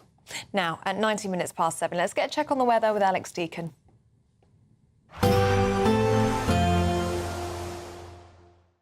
Expect warm spells with the odd rude interruption. Box Boilers sponsors the weather on GB News. Good morning. Welcome to your latest weather update from the Met Office here on GB News. Like yesterday morning, there's a few fog patches around, steadily clearing in the next couple of hours. And then most places dry and bright. Main exception to that will be parts of Western Scotland and Northern Ireland. Even parts of northwest England, north and west Wales may see the odd shower. Quite cloudy in this northwestern zone, but some sunny spells coming through across the northeast of Scotland, especially along the Murray Firth. For a good chunk of the Midlands, eastern and southern England, dry and a bright day with some sunny spells once that fog has gone. And in the sunshine, temperatures getting up to 20 Celsius. So yes, a bit chilly first thing this morning, but temperatures rising nicely by this afternoon. Further north, highs of about 17 or 18. But generally a fine day in the south, and that'll turn into a fine evening. Some cloud, some sunny spells, and still quite mild really for the end of September. Further north and west, we will have thicker cloud and the rain turning more persistent through this evening over parts of Northern Ireland and eventually setting in across western Scotland, where it's likely to last for quite some time. Still some clearer skies across the far northeast with a bit of shelter. Quite a breezy, blustery night across the northwest, and it will turn into a very wet night. That rain really setting in over western Scotland, heavy pulses of rain. Same goes for Northern Ireland too, whereas for most of England and Wales, bar the odd shower across the Lake District, most places here will be dry and fine, and turn quite chilly again across the southeast. Light winds with some clear skies, temperatures in rural spots well down into single figures, whereas it will be a mild night across the far north and west. But it will be another wet day on Wednesday, with that rain really building up through Wednesday, Thursday, and even into Friday in western Scotland. We're a bit concerned that rain could cause some disruption, so there is a yellow warning in place. Should ease from Northern Ireland during the day. Again, the far northeast of Scotland well sheltered, and much of England and Wales having another dry and fine day tomorrow after a chilly start. Temperatures again here up to 20 Celsius. Expect warm spells with the odd rude interruption. Box Boilers sponsors the weather on GB News. Right, we're back talking politics and party conferences. So here we are, party conference season. The Lib Dems have had their conference, Labour this week, Conservatives next week. Do you have any interest in it? Does it have any effect on your life? Do you know anybody that sits and says, oh, can't do that today, can't go down to the supermarket because the party conference is on and the Prime Minister's speaking and we're going to have to listen to what he has to say and whatever. You may not. I don't think anybody outside of Westminster or journalism would know that party conference is on. Yeah. I think about my friends, they wouldn't know the first thing about conference. So who's watching it on TV? Journalists. Yeah. And those in the Westminster bubble. Yeah. I think if you're interested in politics and you're engaged in politics, it's fascinating. We'd enjoy it. Well, we're going to look at that bubble. Maybe burst that bubble right next. OK, don't go away.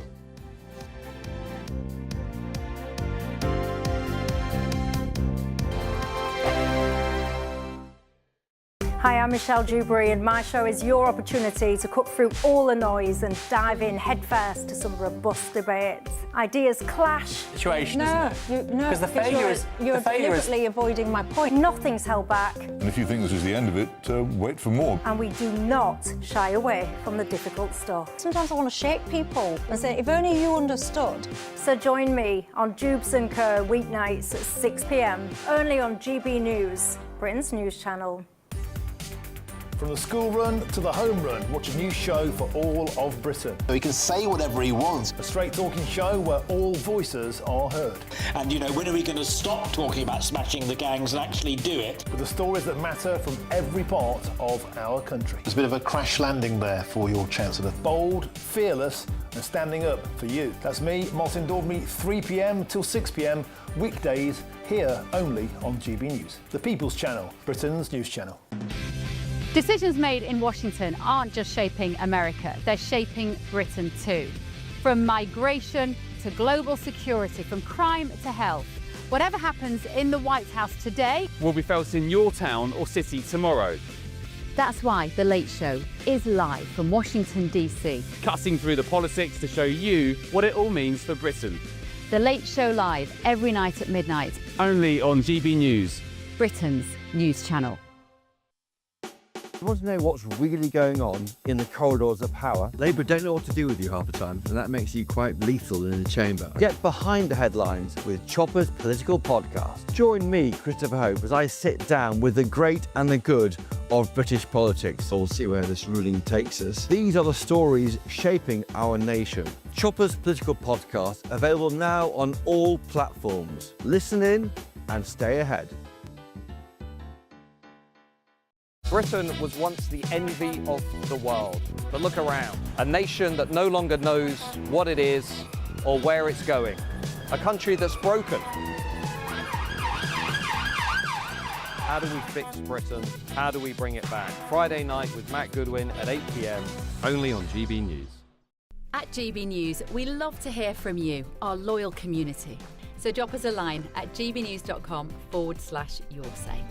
There, you can talk to each other and also to the presenters live on air. gbnews.com/yoursay, because GB News is your channel, Britain's news channel. Join me, Nana Akwe, for an informative, interactive news programme with a difference. It's fun. No, he didn't say that, Dave. I'm so surprised. I think there's an element of truth to that. Join me from 3 p.m. every weekend, only on GB News, Britain's news channel.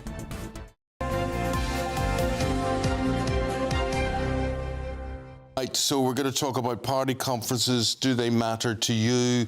Or if you just won the Great British Giveaway, would that just change your life forever? It probably would. Have a go. It's our biggest, greatest Great British giveaway to date. Your chance to win a prize package worth over £104,000. You could be driving away with this brand new Benamar Primero motorhome. With thanks to Marquis Leisure, this 4-berth home from home comes complete with integrated kitchen and bathroom areas, sky view roof lights, and has all the tech you'd expect from the latest 2025 model.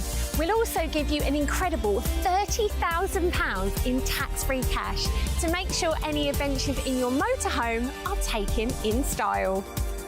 For another chance to win, text WIN to 63225. One entry costs £2.50 plus one standard network rate message. Or text BONUS to 63225. 5 entries cost £5 plus one standard network rate message. Go to gbnews.com/win. Entries start at £2.50. Call 0903 686 3232. Calls cost £2.50 plus your network access charge. Or post your name and number to GB16 PO Box 8690 Derby DE1 9TT. UK only. Entrance must be 18 or over. Lines close at 4 p.m. on the 31st of October. The winner will be contacted live on GB News, week commencing 10th November. Please check the closing time if listening or watching on demand. Good luck.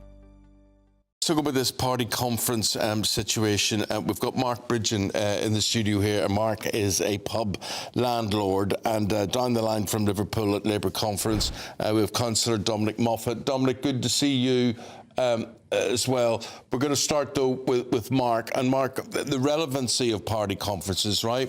They sit and they talk and they blow air into each other's navels or whatever they do up there. But, you know, they're all the same. They're all the same. What relevance do they have in the real life? Because what I'm trying to say is, I know you, your industry, what you're trying to do, how you're making money. Do you actually think Rachel Reeves understands how you can't make money? Not at all, no. You know, we've talked about this many times before. The hospitality industry is on its knees. And at the moment, you know, they're all getting together. They're preaching to the choir. I'd rather see them at work, trying to make some changes for the country and particularly for my industry. You know, try and bring about stopping the pubs that are closing, you know, 2 a day. Yeah, it's brutal out there, and they're having a big party, and chatting about the things that they're not doing. Well, I don't know if they're having a big party, but they're just not connected for all of this. I mean, Starmer today will talk about Britain stands at a fork in the road between renewal or decline, and presumably, you know, I presume he is Dominic talking that he is the renewal part of all of this. Do you know what? Don't believe it. Well, that's interesting to hear, but fundamentally, party conferences are about politicians talking about what vision they have for the future, how they want to act on things. And you say they're not talking about pubs, but actually they are. They are talking. What are they doing about it then? They might be talking about it. What are they doing about it? Well, that's the whole point, discussing what to do about it with people actually working in the industry, with trade associations representing the industry. And that's what those events going on at Labour Party Conference and indeed at, I presume, Reform Party Conference and Conservative Party Conference as well. Dominic, do you think British people, are even aware that conferences are going on? I mean, it's something like 1 in 5, there was a poll out saying, even aware that Labour Party Conference is going on this week? I think people who are members of political parties are fully aware that they're going on, but it's a real shame. Yeah, but British people, do they know? It's a real shame that in this country we've changed from a country of mass membership of political parties to it being a much smaller group. The Labour Party is by far and away the largest party in the UK with 400,000 members. But back in the kind of 1950s, I think there was something like 5 million members of the Conservative Party, and it's a real shame that we don't still have that number of people in political parties. It's like the Labour Party. I mean, the idea, the clues in the title, they should be representing the labour workforce, people who are representing the working man and woman. And I don't believe I've been around for long enough. I've known enough politicians. I've experienced enough things in life that I don't believe any of them. My father used to say, and he was a carpet fitter, none of them represent the working man. Do you think you do? Well, I know you're a cynic, but I think the Labour Party does represent the working person, and I think that's evident with... I'm not a cynic, I'm a realist. I'm a realist about this. Bill supporting 3 million people getting a pay rise. It's the change in employment conditions. People, okay. Let's 500,000 children getting free school meals that work. Mark, let's hear what you have to say about that. That's working. You see, Dominic is one of these idealists. He's steeped in politics. You can tell he's grown up, and he was probably in a political party when he was at primary school or whatever it happens to be. But you don't look as if you live in the real world, or you talk about what this man is here to talk about. So tell him where you feel he's getting it wrong. The numbers speak for themselves. People are completely disillusioned. That's why they're not following this. What they want is to see the politicians who only got elected just over a year ago, you know, getting on with bringing about some change and making things better for the people and specifically our industry. Yet we just see them, you know, talking about what they're going to do, which they decided just over a year ago. Why don't they get on and do it? Does the messaging come through to you, Mark, or do you just see, I know you mentioned partying earlier, I mean, that is what a lot of people pick up on. They see cupcakes, I was seeing on social media yesterday, cupcakes at Labour conference, we had merch, and we had Tom Harwood showing us around the merch shop. To someone like you, does it look as though it's just a lot of fun up in Liverpool? It just, like I say, you know, the politicians, they're preaching to the choir, you know, they get their members together, they all pat each other on the back, they're telling, you know, agreeing what they're going to do. We just want to see them doing it.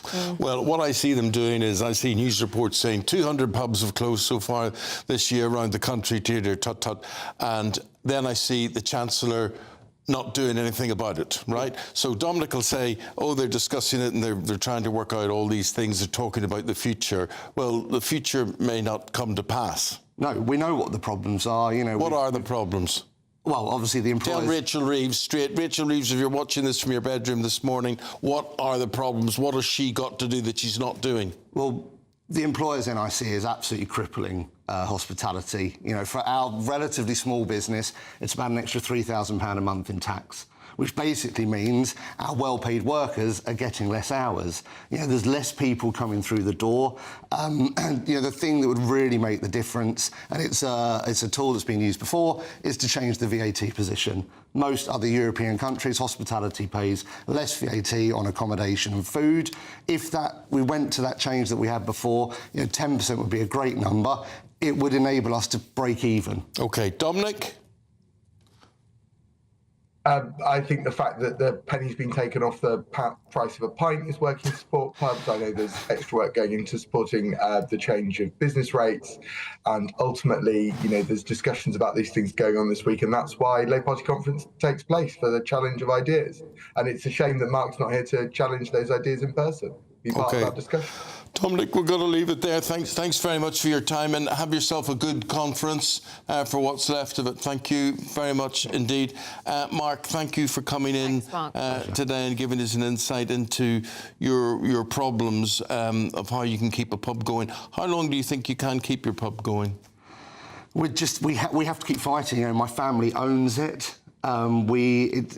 We've just got to make it through this period. But the bigger problem is I don't see good times ahead. Yeah, unless see the light. No, unless they make significant changes, the pubs are just going to keep closing. We employ huge amounts of local people. And these jobs are just going to be disappearing. Because these politicians, all of them from all parties, are not of the real world, and the system that exists at Westminster does not lead to things happening quickly or things being achieved. That's my view. We'll throw it out there. Dominic Moffat said that I'm a cynic with things, or am I a realist? Let us know. Have your say. Mark Bridgen, thank you very much indeed. OK. Coming up. Lewis Hamilton is heartbroken by the death of his beloved dog. We're going to be talking about that next with Paul Coit.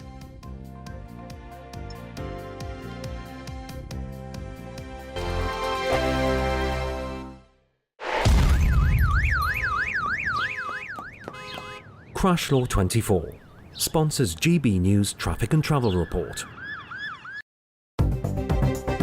Good morning, this is the latest AI travel news from gbnews.com. The M8 between junctions 24 and 27 faces restrictions due to maintenance with a 40 miles per hour speed limit, causing possible delays.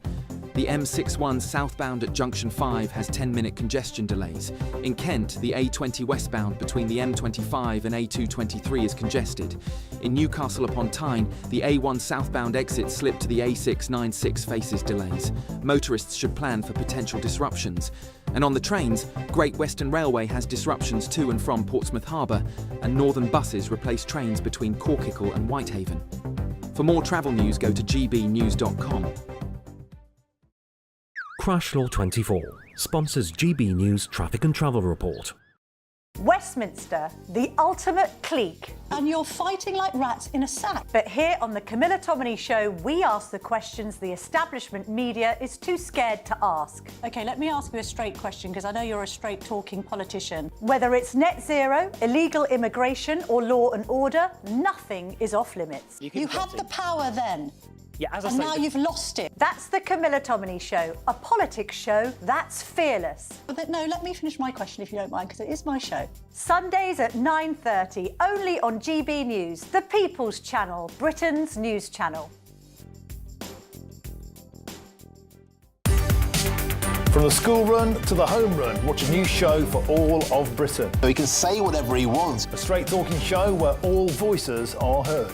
And, when are we going to stop talking about smashing the gangs and actually do it? With the stories that matter from every part of our country. There's a bit of a crash landing there for your Chancellor. Bold, fearless and standing up for you. That's me, Martin Daubney, 3 p.m. till 6 p.m. weekdays, here only on GB News. The People's Channel, Britain's news channel. Decisions made in Washington aren't just shaping America, they're shaping Britain too. From migration to global security, from crime to health. Whatever happens in the White House today will be felt in your town or city tomorrow. That's why The Late Show is live from Washington, D.C. Cutting through the politics to show you what it all means for Britain. The Late Show live every night at midnight. Only on GB News, Britain's news channel. In the GB Newsroom, we bring you the news as it happens. With our team of dedicated journalists across the UK, we're ready to keep you up to date with what's happening every half an hour, every single day.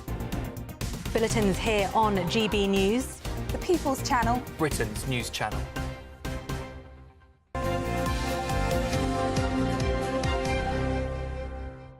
It's time now for all the latest sports. No, hold on. I'm not going to say what we were talking about, but we were. But there was a nice story coming up about who you were, not you, but somebody was in a sauna with a lot of people, and we're not going to say who they were, but it was quite an experience. Yeah. Exactly. Okay, here's Paul Coyte. I haven't been in a sauna with him, nor indeed would I want to. Have you ever been to one of those saunas when you go on abroad and then you've gone in the sauna and all of a sudden everybody walks in naked? Have you ever had that situation? No, I haven't actually. Have you never? No. Honestly, don't know where to look. My friend went to a spa in Japan. But then if they're naked, do you then become naked? Well, this is the thing, no. The rules. No, I think it was in Switzerland or something like that. I went into there was the hotel sauna. Yeah. And they're in my trunks. You know, and towel and everything, and they all start walking out. It was like... But do they not think you're a pervert because you've got your trousers... I don't know, would you? Yeah, because they're all naked. They're all letting everything... What, you think they thought I was a peeping Tom? Yeah, so they're letting everything hang out or whatever, and they're saying, look at that little perv over there with the shorts on. Yeah, but if I was there first... But you're the odd one out. You're not going to look... Yeah, but my eyes are all over the place. I'm sort of like... Oh, no, I don't like it. Anyway. What would you do in that situation? I wouldn't be in the sauna in the first place. OK, all right, fine. That's the safest option for everyone. OK. Should we look at the football? Yes, Big games tonight? It's probably a good idea if we do that. What time is Spurs? Spurs is 8 o'clock. Bodo Glimt, who is one of Eamonn's favourite Norwegian teams. You told us lots of facts about Bodo Glimt, did you not? I did that last year. I don't know if I remember any of them. I can't remember them either, but maybe I'll see what I can do. Bodo Glimt versus Spurs. Very small population. Very small. Oh, that's right. Yeah, it was a very small population. 7 people live in Bodo. And so they're playing Spurs tonight, 8 o'clock. Galatasaray from Turkey. That's where Liverpool have got to go. So that's going to be a tricky game. Always a tricky place to go. Chelsea play Benfica. Jose Mourinho, the special one of Chelsea, is now back as Benfica coach. So he's going to be back there today. My friend, what is this idea of FIFA working out a player workload? They've put together a report on this. I think this could be quite serious, though. Yeah, I think so. And I think it's quite interesting because there are players, and especially with the Club World Cup, saying that players are playing too much. It's very easy for too many tournaments. Everybody wants to make money, you know. Yeah, there are too many, and it is too much on player workload. I know we could sit there and go, oh, well, these are young men, they're going out and playing football, but it's very easy to get injured, and if you keep at that standard, then there's a chance careers could be ended, and there's talk that players could go on strike. And there's a few facts around this that I found quite interesting. Now, none of the 12 teams in the Club World Cup had a 28-day rest period, which is advised. None. So none of them So you're talking about no summer holiday. That's right. For 28 days. It's suggested, and it's said that it's the best thing. Players need to have that break. But they didn't have it. You could imagine, you're told, right, go away, enjoy your holiday, and when you come back, you better be the same weight, you better be fighting fit, all that sort of thing. So you can't, no matter what anybody says, you can't say, take 28 days, do nothing. That's right. But you're not playing at a level which is putting that strain on your body, and they're not. But these were having to play competitive games, basically too much. Now there are different players. Spurs Archie Gray. See, this is interesting. Who would have thought this? Tottenham's Archie Gray. He's only young, isn't he? He is only young. The most squad inclusions of any player. Really? 80 squad including Spurs and England under 21. So throughout a season, he was included 80 times. 80 times in possible squads. games. Real Madrid's Federico Valverde played the most. So how many matches? So playing for Real Madrid and Uruguay, how many matches do you think he played across the season? And that's the most. 60? 72. Ooh. Wow. That's a lot of games. That's a lot. 72, 6,676. Two a week, nearly. Yeah, that's it. Yeah. And sometimes there were 3 a week, there was less than 48 hours between them. Chelsea's Moises Caicedo, he travelled the longest distance, 15,500 miles, playing for Ecuador. And that's not probably... Would that be counting training sessions as well, or is that just... I think this is during the break, the international break last October. So this was the longest distance over the shortest space of time. So he did that and then played 90 minutes for Liverpool after that. Paul, could we just, before you go make reference to Lewis Hamilton's dog Roscoe, who has died? Yeah, poor Roscoe. And Roscoe, I mean, the dog was a huge influence. But he was actually put down. The dog was put down. He was. Lewis had to make that heartbreaking decision. He's 12 years old. He caught pneumonia, and all these pictures. He absolutely adored this dog. I'm not saying that nobody else does, because we all go through it when we lose our dog. But I think people will identify with this. Without doubt. After 4 days on life support, fighting with every strength he had. I had to make the hardest decision of my life, to say goodbye to Roscoe, a beautiful soul, angel and true friend. He went everywhere with him. He was in the paddock. He was everywhere, apart from actually in the darn car. So now he's going to be racing in Singapore. Lewis, it will get easier as time goes on, but it's always he speaks very, from experience very hard. there. Paul, thank you very much indeed. Pleasure. Thanks, Paul. Now, do stay with us. Still to come, the Prince and Princess of Wales could soon be set to go down under on their next royal tour. We'll have all the details on that and the top stories from the papers next with James and Eamonn. But first, if you're in search of some holiday sun, here's the forecast for some of the top European destinations.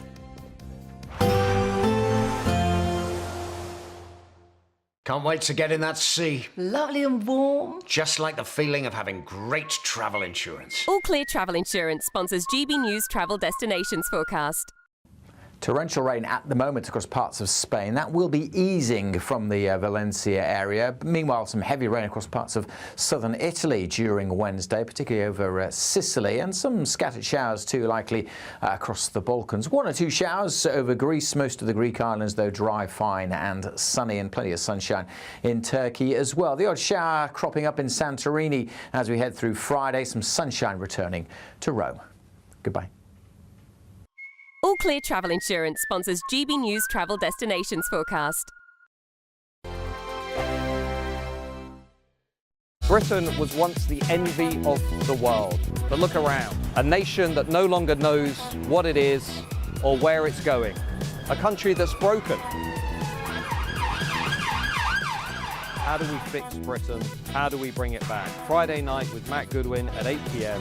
only on GB News. Sunday with Michael Portillo from 11, only on GB News. Oh, yes. It's pretty crass and crude in places, but it is basically making fun of Hitler. And it's to sort of a shady shyster producer who politely shtups old ladies to get investment money. And he figures out, with the help of a young, twitchy accountant, that if they take a lot of money in, put on a show that's guaranteed to flop, they won't have to repay the money, and then they're going to do a runner to Brazil.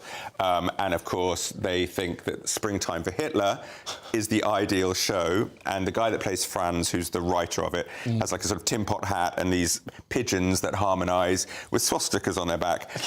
For me, he kind of stole the show. I thought he was wonderful.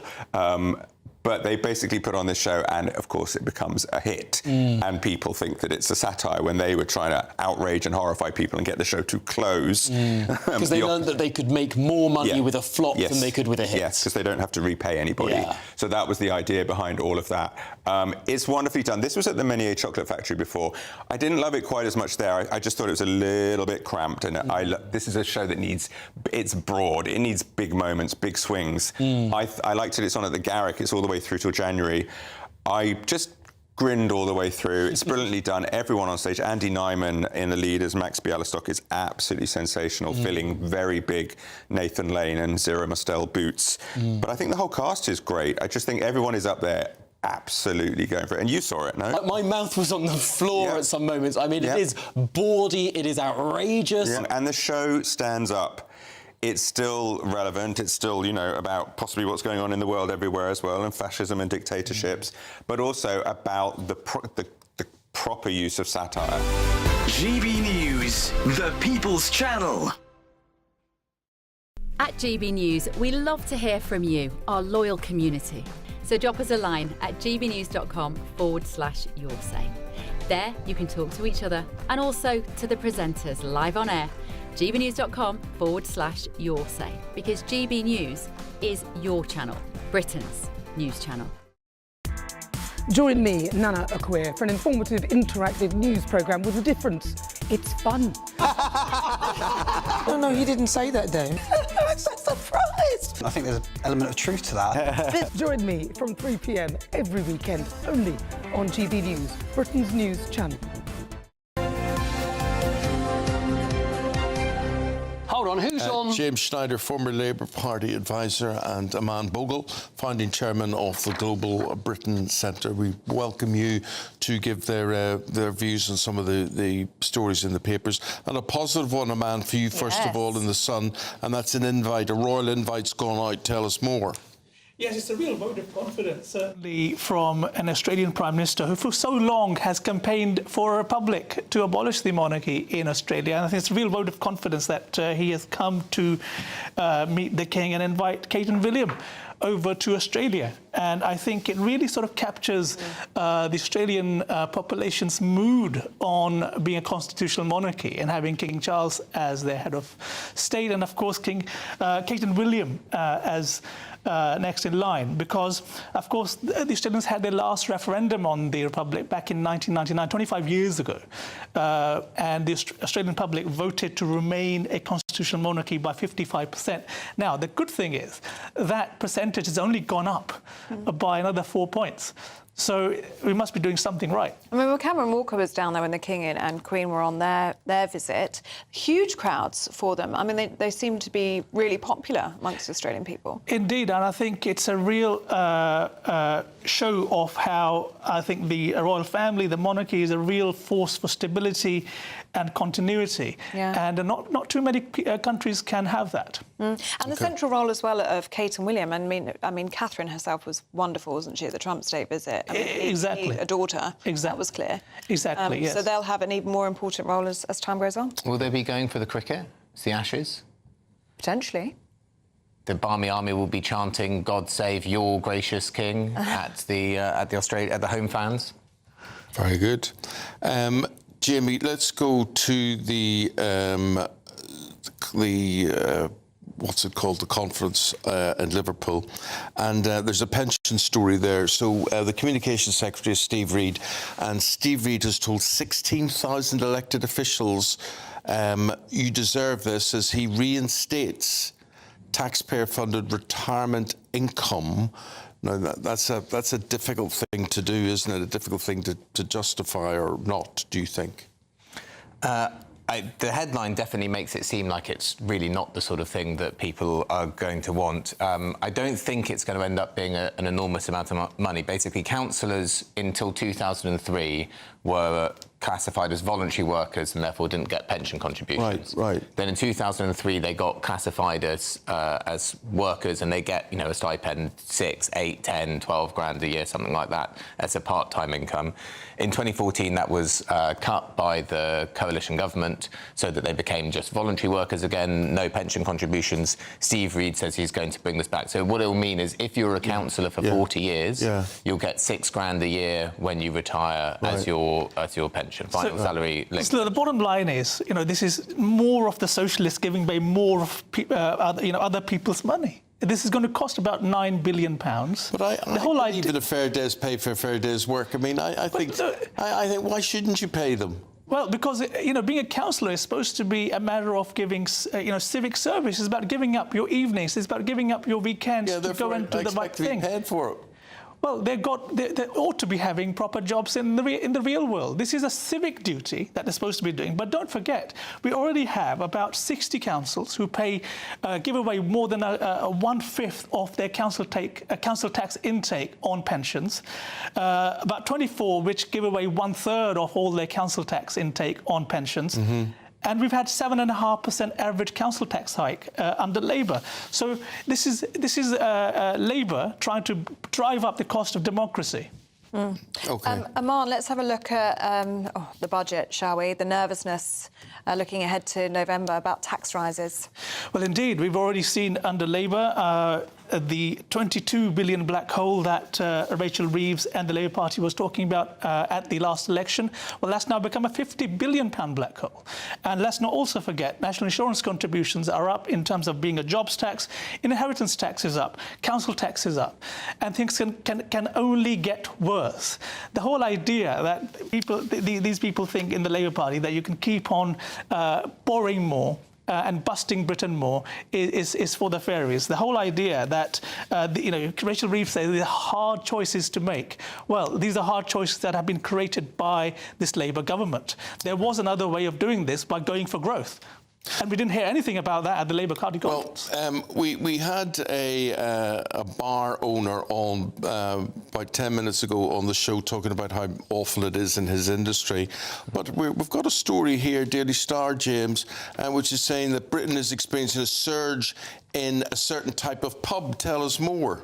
Apparently authentic Irish pubs, not Irish-themed bars. I don't know exactly how the Daily Star has chosen between those two different categories, but apparently they're booming across Britain, which is good that some types of pubs are.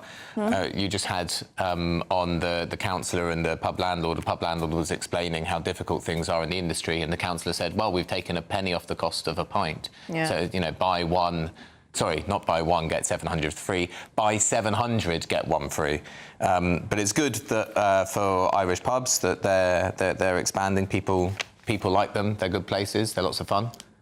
Look, I think pubs have always been a very central part of local communities for since ever. And the real tragedy here is that 8 pubs on average are closing a week. Yes. Tell me, are you a drinker? No, I'm not a drinker, but I do frequent. You can frequent a pub. Yes, I'm not indeed. a drinker. I don't drink at all, but I'm never out of pubs. I think, look, pubs are... I've worked in them, I've socialised in them. I think, look, pubs are absolutely, central to having strong local communities where people get together. OK, thanks for that. Thanks for that, Eamonn. Thank you, James. See you again in 45 minutes. Sure. Now let's get a check on the weather with Alex Deacon.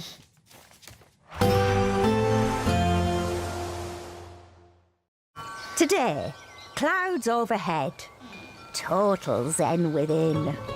Boxed Solar sponsors the weather on GB News. Good morning. Welcome to your latest weather update from the Met Office here on GB News. Like yesterday morning, there's a few fog patches around, steadily clearing in the next couple of hours. And then most places dry and bright. Main exception to that will be parts of Western Scotland and Northern Ireland. Even parts of northwest England, north and west Wales may see the odd shower. Quite cloudy in this northwestern zone, but some sunny spells coming through across the northeast of Scotland, especially along the Moray Firth. For a good chunk of the Midlands, eastern and southern England, dry and a bright day with some sunny spells once that fog has gone. And in the sunshine, temperatures getting up to 20 Celsius. So yes, a bit chilly first thing this morning, but temperatures rising nicely by this afternoon. Further north, highs of about 17 or 18. But generally, a fine day in the south, and that'll turn into a fine evening. Some cloud, some sunny spells, and still quite mild, really, for the end of September. Further north and west, we will have thicker cloud and the rain turning more persistent through this evening over parts of Northern Ireland, and eventually setting in across western Scotland, where it's likely to last for quite some time. Still some clearer skies across the far northeast with a bit of shelter.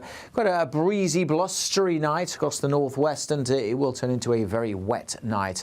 That rain really setting in over western Scotland, heavy pulses of rain. Same goes for Northern Ireland too, whereas for most of England and Wales, bar the odd shower across the Lake District, most places here will be dry and fine, and turn quite chilly again across the southeast. Light winds with some clear skies, temperatures in rural spots well down into single figures, whereas it will be a mild night across the far north and west. But it will be another wet day on Wednesday, with that rain really building up through Wednesday, Thursday, and even into Friday in western Scotland. We're a bit concerned that rain could cause some disruption, so there is a yellow warning in place. Should ease from Northern Ireland during the day. Again, the far northeast of Scotland well sheltered, and much of England and Wales having another dry and fine day tomorrow after a chilly start. Temperatures again here up to 20 Celsius.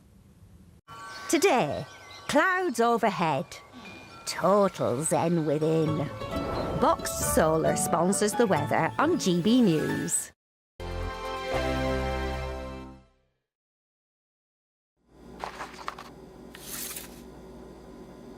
Crash Law 24 sponsors GB News Traffic and Travel Report. Good morning. This is the latest AI travel news from gbnews.com. Drivers heading southbound on the M6 within Junction 10 should be aware of a broken down vehicle causing disruptions.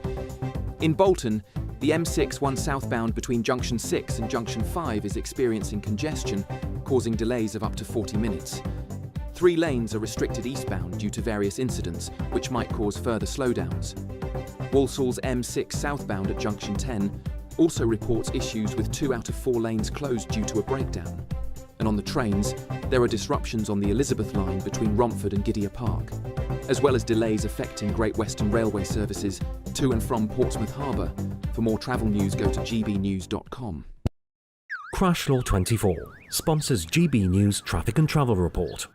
It's our biggest Great British giveaway to date. You could be driving away with this brand new Benamar Primera motorhome. This 4-berth home from home comes complete with integrated kitchen and bathroom areas and has all of the tech you'd expect from the latest 2025 model. We'll also give you an incredible £30,000 in tax-free cash to make sure that any adventures you take in your new motorhome are taken in style. For a chance to win, text WIN to 63225. One entry costs £2.50 plus one standard network rate message, or text BONUS to 63225. 5 entries cost £5 plus one standard network rate message. Go to gbnews.com/win. Entries start at £2.50. Call 0903 686 3232. Calls cost £2.50 plus your network access charge. Or post your name and number to GB16 PO Box 8690 Derby DE1 9TT. UK only. Entrance must be 18 or over. Lines close at 4 p.m. on the 31st of October. Please check the closing time if listening or watching on demand.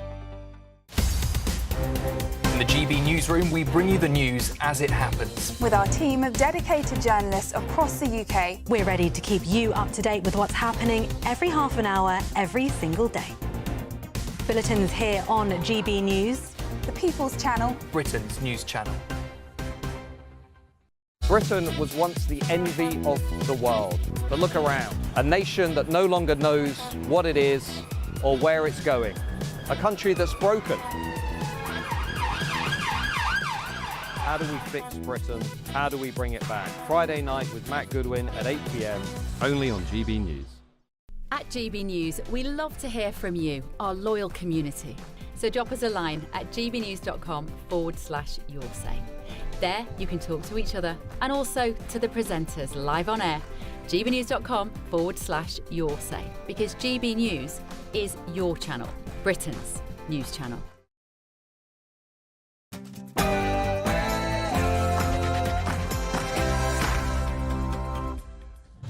Good morning. The Prime Minister to warn Britain faces a choice of a generation amid Reform UK's rise. As Sir Keir Starmer prepares to address the Labour conference in a speech that could be the make or break of his premiership. But here's the question. Will that announcement of a new NHS system buy the government positive headlines?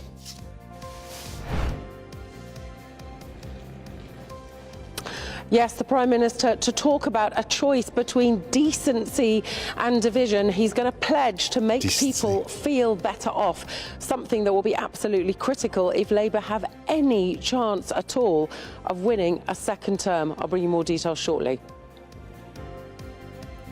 Meanwhile, the Home Secretary talks tough with new requirements for anyone looking to come to Britain. We will be proposing a series of new tests, such as being in work, making national insurance contributions, not taking a penny in benefits, learning English to a high standard. And we can report that world leaders are rallying around President Trump's plan to take over the running of Gaza with the help of Tony Blair.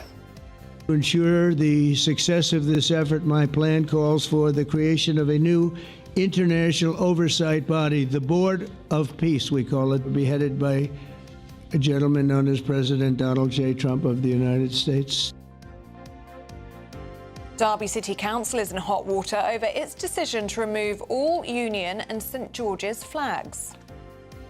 Your views welcome. Harry Potter author J.K. Rowling makes headlines after launching a public attack on the actress Emma Watson. And in sport, well, it started booing the away team's board and ended with booing the home team as West Ham get a point at Everton.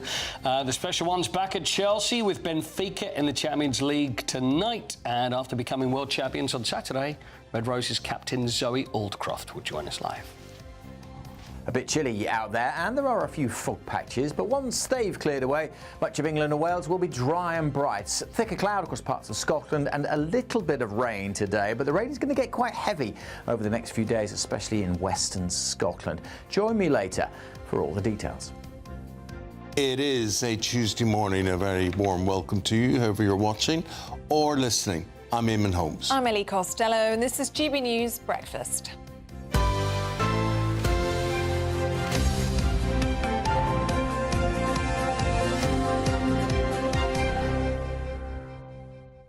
think it's very important to get the message out there. I've noticed in the past couple of weeks, just talking to various people in various situations, they don't know we exist. Oh, really? They said, I love you on TV, Eamonn, love you, never see you. What are you on? What are you on? And we say, we're here, and then you tell them the channel number and various things, and then they realise in this great crock of gold, GB News, then Really? they realise it's there. Oh, I get people coming up to me every single day going, GB News, we love you, watch you every day, love you, Koi. But I was much more famous than you, and you know, people would be missing me from lots of people would be bereft yes. where they maybe haven't seen me in a while.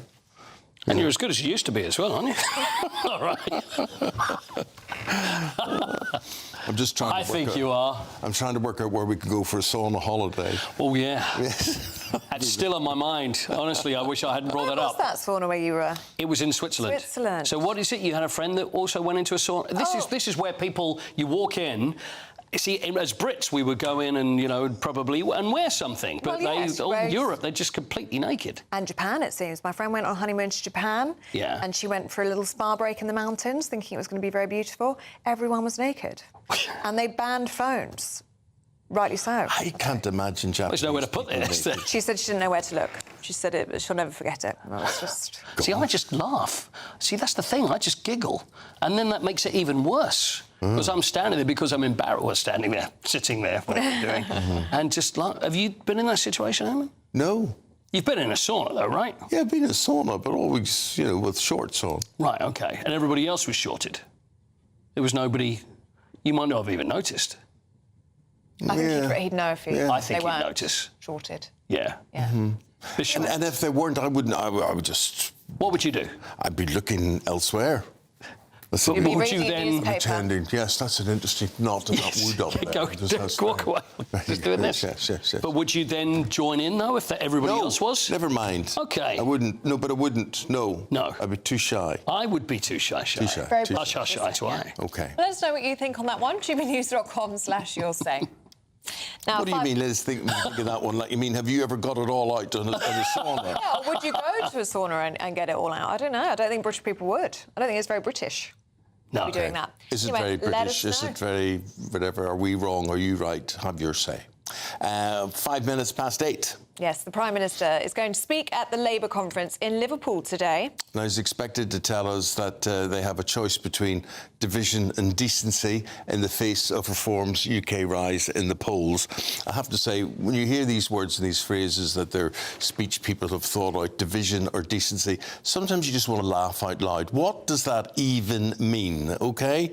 Before that, the Health Secretary will share updates about a new NHS Online that will mean assessments and appointments take place on the web. The idea is it will reduce waiting lists. Well, let's get into all of this with GB News political correspondent Catherine Forster. Morning to you, Catherine. Should we start with the PM, who is laying out his vision later on today at conference?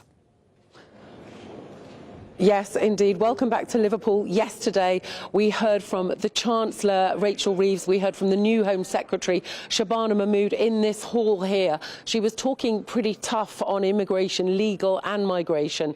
Today, it will be the turn of the Health Secretary, Wes Streeting. We'll be hearing from him on GB News, I think, in the next hour or so. But the Prime Minister's big moment, and oh my goodness, he has a mountain to climb, doesn't he? Because look at the poll ratings. He's very unpopular around the country. The Labour government very unpopular just a year or so after they got that landslide. And he's pretty unpopular with a lot of people here. A lot of Labour members feel that the government are not left-wing enough, that they're doing all sorts of things that they didn't want or expect a Labour government to have to do. I mean, Rachel Reeves and Sir Keir Starmer will simply say that they don't have the money to do all the things that they would like to do.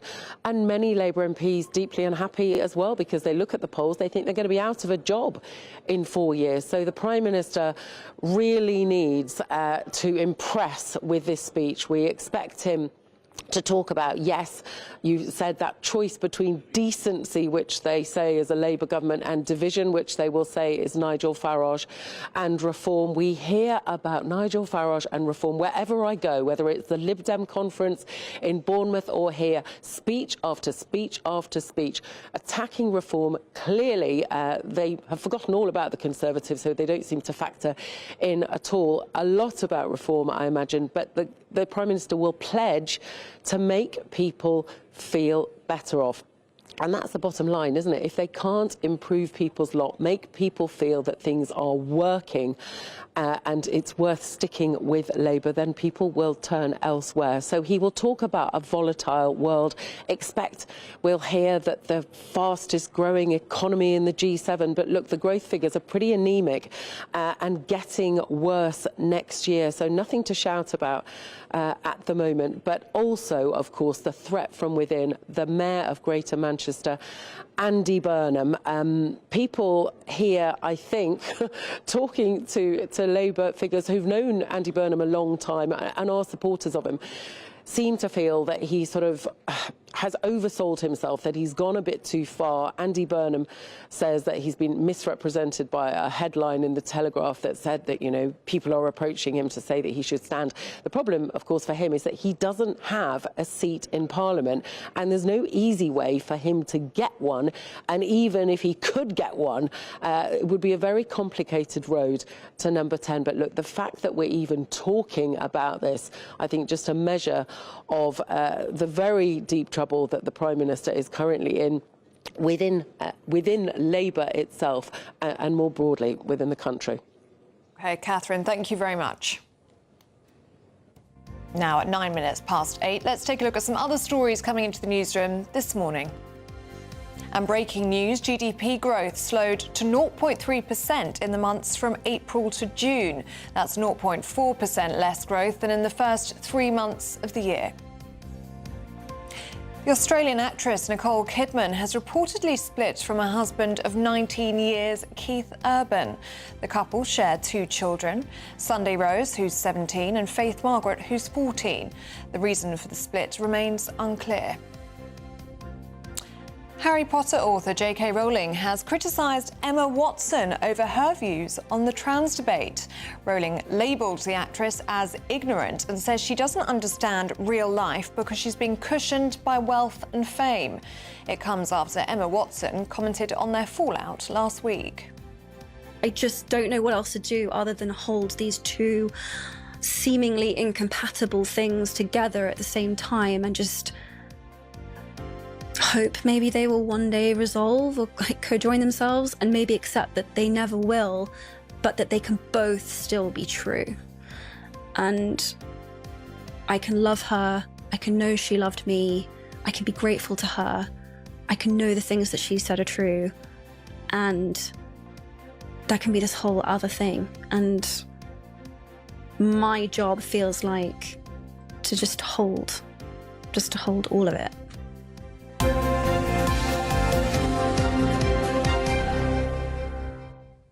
Now, you could enjoy unlimited Great British Getaways with our latest giveaway. Yes, it's your chance to win a brand new 4-berth motorhome worth over £74,000, plus a whopping £30,000 in tax-free cash to spend however you like. Here are all of the details that you need.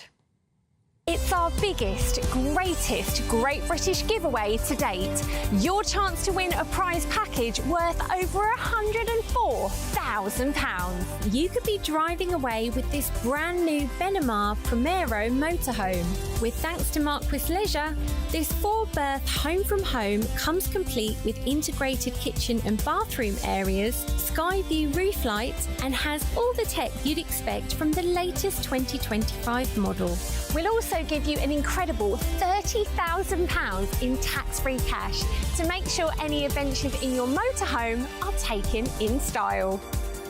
For another chance to win, text WIN to 63225. One entry costs £2.50 plus one standard network rate message. Or text BONUS to 63225. 5 entries cost £5 plus one standard network rate message. Go to gbnews.com/win. Entries start at £2.50. Call 0903 686 3232. Calls cost £2.50 plus your network access charge. Or post your name and number to GB16 PO Box 8690 Derby DE1 9TT. UK only. Entrance must be 18 or over. Lines close at 4 p.m. on the 31st of October. The winner will be contacted live on GB News, week commencing 10th of November. Please check the closing time if listening or watching on demand. Good luck. Yes, good luck. Now, at 12 minutes past 8, let's get a check on the weather with Alex Deacon.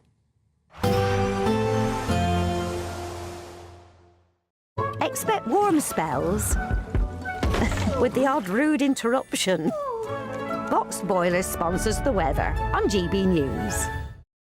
Good morning. Welcome to your latest weather update from the Met Office here on GB News. Like yesterday morning, there's a few fog patches around, steadily clearing in the next couple of hours. And then most places dry and bright. Main exception to that will be parts of Western Scotland and Northern Ireland. Even parts of Northwest England, North and West Wales may see the odd shower. Quite cloudy in this northwestern zone, but some sunny spells coming through across the northeast of Scotland, especially along the Moray Firth. For a good chunk of the Midlands, eastern and southern England, dry and a bright day with some sunny spells once that fog has gone. And in the sunshine, temperatures getting up to 20 Celsius. So yes, a bit chilly first thing this morning, but temperatures rising nicely by this afternoon. Further north, highs of about 17 or 18. But generally a fine day in the south, and that'll turn into a fine evening. Some cloud, some sunny spells, and still quite mild really for the end of September. Further north and west, we will have thicker cloud and the rain turning more persistent through this evening over parts of Northern Ireland, and eventually setting in across western Scotland, where it's likely to last for quite some time. Still some clearer skies across the far northeast with a bit of shelter. Quite a breezy, blustery night across the northwest, and it will turn into a very wet night. That rain really setting in over western Scotland, heavy pulses of rain. Same goes for Northern Ireland too, whereas for most of England and Wales, bar the odd shower across the Lake District, most places here will be dry and fine, and turn quite chilly again across the southeast. Light winds with some clear skies, temperatures in rural spots well down into single figures, whereas it will be a mild night across the far north and west. But it will be another wet day on Wednesday, with that rain really building up through Wednesday, Thursday, and even into Friday in western Scotland. We're a bit concerned that rain could cause some disruption, so there is a yellow warning in place. Should ease from Northern Ireland during the day. Again, the far northeast of Scotland well sheltered, and much of England and Wales having another dry and fine day tomorrow after a chilly start. Temperatures again here up to 20 Celsius. Expect warm spells with the odd rude interruption. Boxed Boiler sponsors the weather on GB News.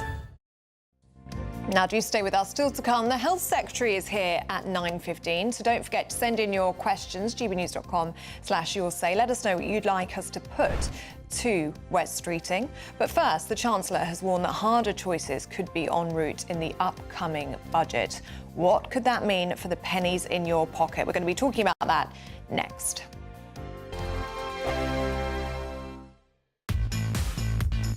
Five hosts, 5 opinions, 5 fearless debates, 5 unfiltered takes on the day's news. 5 reasons not to be anywhere else on Saturday night. This is the Saturday 5. You got me.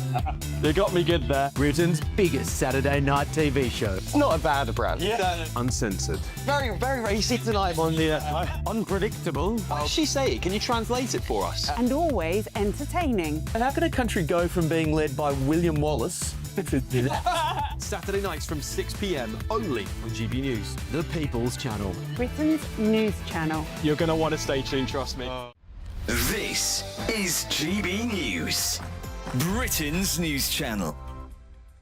I've got dressed up as a pilot sitting in an actual real-life Spitfire. This is not just a simulator. This is a real-life Spitfire that's been kitted out to do simulations here at the Spitfire Centre in Blackpool. John Puttock joins us now. You're the engineering lead here. And this is quite a fancy bit of kit and really, I guess, you know, lets people experience what those pilots would have done 85 years ago. Absolutely. This aeroplane, you know, is part of the hangar display here at Blackpool, and Andy Harper, our specialist, actually put this aeroplane together and has enabled it to act and behave exactly like a real aircraft would. And you know, it's available to the public to come up and have a go and see if they can fly a Spitfire. And tell us about the significance of this aircraft. 85 years ago, the Battle of Britain, things start to turn in Britain's favour. Absolutely. This is a Mark V Spitfire. Early days they were using the Mark II, and that aircraft had 8 Browning machine guns firing 303 bullets. This Mark V actually incorporated some 20mm Hispano cannons, and so gave the aircraft a lot more punch and enabled it to be more successful. And I've got all of this gear on. A lot of it is kind of fur and real thermal stuff. That's because the temperature up there at the height, at the altitude that they were flying, was absolutely freezing. Absolutely. I mean, the higher you go, then obviously the colder it gets. But if you're at around about 25,000 feet, you're going to be experiencing temperatures of between -25 and 30. There is no heating in the aircraft, so from that point of view, the only way you're going to stay warm is to dress for it.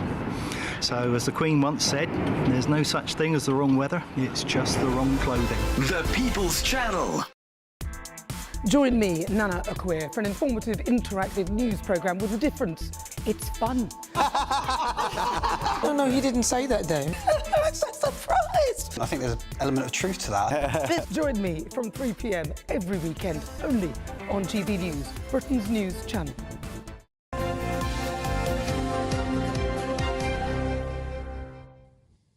Welcome back to Breakfast. It's 18 minutes past 8. Now, the Chancellor has dodged questions about whether she still stands by her pledge to not raise taxes on working people. So Rachel Reeves is saying that the world has changed since she was elected last year, but could that mean it's changed for the worse? In other words, it's going to cost us more money. Well, to discuss all of this now, we're joined in the studio with business commentator and economist Justin Urquhart-Stewart. Good to see you this morning. Good morning. Justin, what do you think Rachel Reeves means by all of this? Because last November she was telling us this was a once-in-a-government budget. Right. It looks like this one could be quite painful as well. This is actually a good way of actually trying to find an excuse. And you're quite right when you said the facts have changed. That's our old quote from John Maynard Keynes after the Second World War. When the facts change, I change. What about you? The facts have changed. It's absolutely no, so she's got every reason to be able to do it. What she mustn't do, though, if she wants to get the confidence back into the economy, is just start saying the government's going to start spending more money, borrowing and spending. That's the wrong way to go about it. You increase confidence by focusing on actually getting more expenditure going through the economy. There is no shortage of money in this economy. What you need to do is get more confidence, that vital word, back into consumers. Remember, the service sector is over 65% of our economy. But it's not giving us much confidence, Justin, when you see the headline in the Express there today, and it says, same old tax rise pain with Labour. They're saying she's bracing us for what's ahead, and what's ahead is not good. Now, what she's going to do is she actually make the headlines as bad as possible, and then sort of say, actually, I'm not going to do it. It's going to look a bit more positive. That would be a good way of probably trying to go about it. I'm not a politician, but if she wants to get a bit more confidence in the city, OK, give me the bad news. Now actually show me that actually you're now going to do something which is constructive and creative, put more money into the economy, not from the government, and actually then she can actually show that actually the funding can be done, but there will have to be more tax. Bear in mind, the debt per interest is now over 100 billion. Now, you go back 4 or 5 years ago, that's 50 billion, about the same as the defence budget. But also remember, about a third of our debt is owned by us. Because of quantitative easing and the perverse way we've actually gone about it, the Treasury and the Bank of England create debt, and so in theory the government should be getting a coupon, a dividend, of 30 billion a year off its own debt. Now, it doesn't actually work completely like that, but don't get so far, the market gets fussed up by the level of debt, but bear in mind it's not all international debt. A lot of it is our own in debt, and the government it won't write it off, but it's easier for them to manage. What they've got to do is inspire some confidence in the areas that are growing in our economy, and that is the tech areas. Who lends us money? Who do we go to and say, "Oi, help us out a bit"? Yeah, well, I have to say that the first person that came up, I think, was my dear wife after the last election. She said, "How long do you think it's going to be before they start mentioning about the IMF?" And the answer is, well, about 6 months. And so who do we go? Mainly, actually, people still regard us as a good investment. So we have about a third of our debt is actually funded internationally. We've never gone bust, pretty close. We've never defaulted on our debt, pretty close. So we're seen as good. But if you want people to invest this, you're going to have to pay more. So the amount we're paying on our debt now is higher because you have to reward more people for it. Get the confidence back in again. You'll find that starting to come down. But that takes time. It's a slow element. What you've got to do is get people into the position saying, we have got growth here. The growth figures, it's like watching a snail race. But the fact we're slightly faster than somebody else, it's irrelevant. It's naught. But now focus on those technology areas, which are all those tech hubs around the country, you know, Silicon Valley, Fen, this, that and the other. Yeah. And some great high-tech areas. In Belfast, for example, there's another tech hub. Anyone's ever heard of it? No. Now, what they can be doing is focusing on that and see those growth areas, and it changes people's attitude, thinking, we're not doomed. Those headlines are irresponsible, but politically, probably there's a good reason why she's doing it. We're being softened up. But, in fact, there are levers you can pull here without more government debt to encourage more money coming in. What are those easy wins, then, for the government to get growth? Things like enterprise investment schemes. And that, where it doesn't cost the government anything, it basically means a percentage of your investment will be guaranteed by the government. Now, if the company goes bust, then the guarantee gets called on. The government has to pay. But they don't all go bust. For short term, it gets more money coming in and gives people, particularly entrepreneurs, that feeling of saying, actually, I can do some of this now. And remember, the largest employer... But Justin, how much more money have we got to give? When you look, we're hearing thoughts of VAT rising, particularly in terms of private insurance. Pensions look as if they could be raided. People can only give so much. There's only so much you can squeeze before the pips bust. Yes, squeezing lemons. Stop squeezing lemons. How about growing a lemon orchard? Yeah. Grow the companies, which will then give you the returns later. When you hear people talking in the conference, commentators about it, saying we've got to actually have a wealth tax on it. We've got all sorts of wealth taxes already. Wealth tax does not create wealth.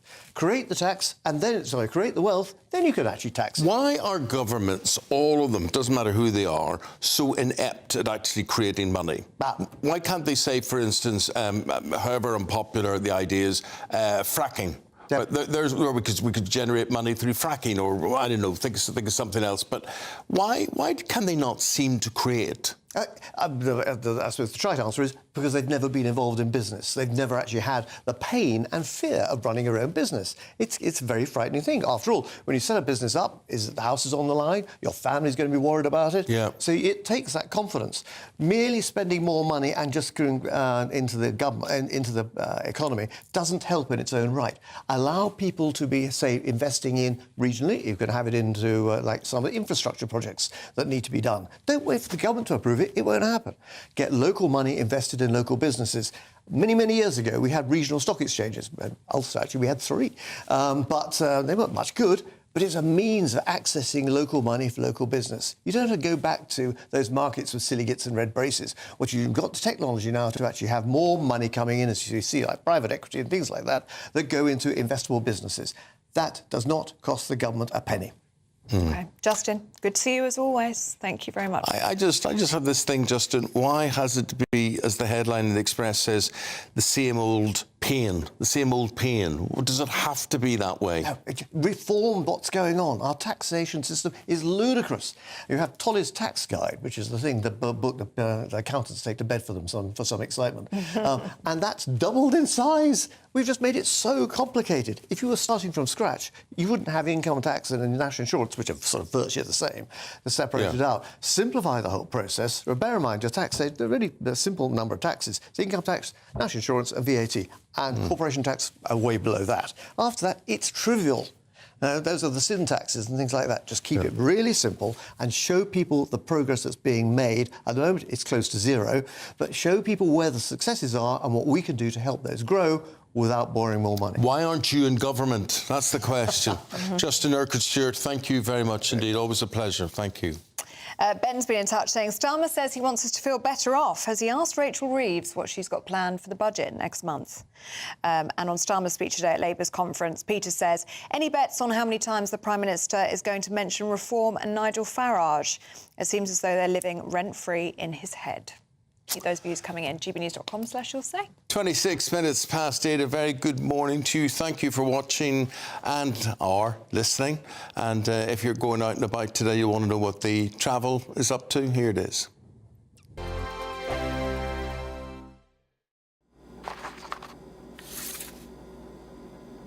Crash Law 24 sponsors GB News Traffic and Travel Report.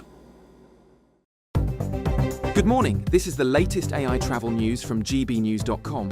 Drivers on the M62 eastbound will experience delays due to a police incident between junctions 11 and 12. Expect one lane closed with anticipated delays. In Wakefield, there are disruptions southbound on the M6 at junction 10, where a broken down vehicle is causing delays. Normal traffic conditions are expected shortly. In Kent, those travelling southbound on the A21 at the A225 junction face congestion and a 10-minute delay. And on the trains, Avanti West Coast faces disruption between Chester and Reel. Additionally, the Elizabeth line has disruption between Romford and Gidea Park. For more travel news, go to gbnews.com. Crash Law 24 sponsors GB News Traffic and Travel Report.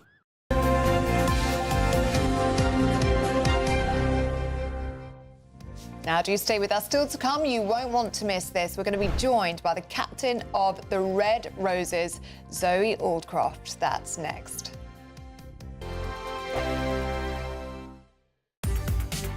From the school run to the home run, watch a new show for all of Britain. So he can say whatever he wants. A straight talking show where all voices are heard.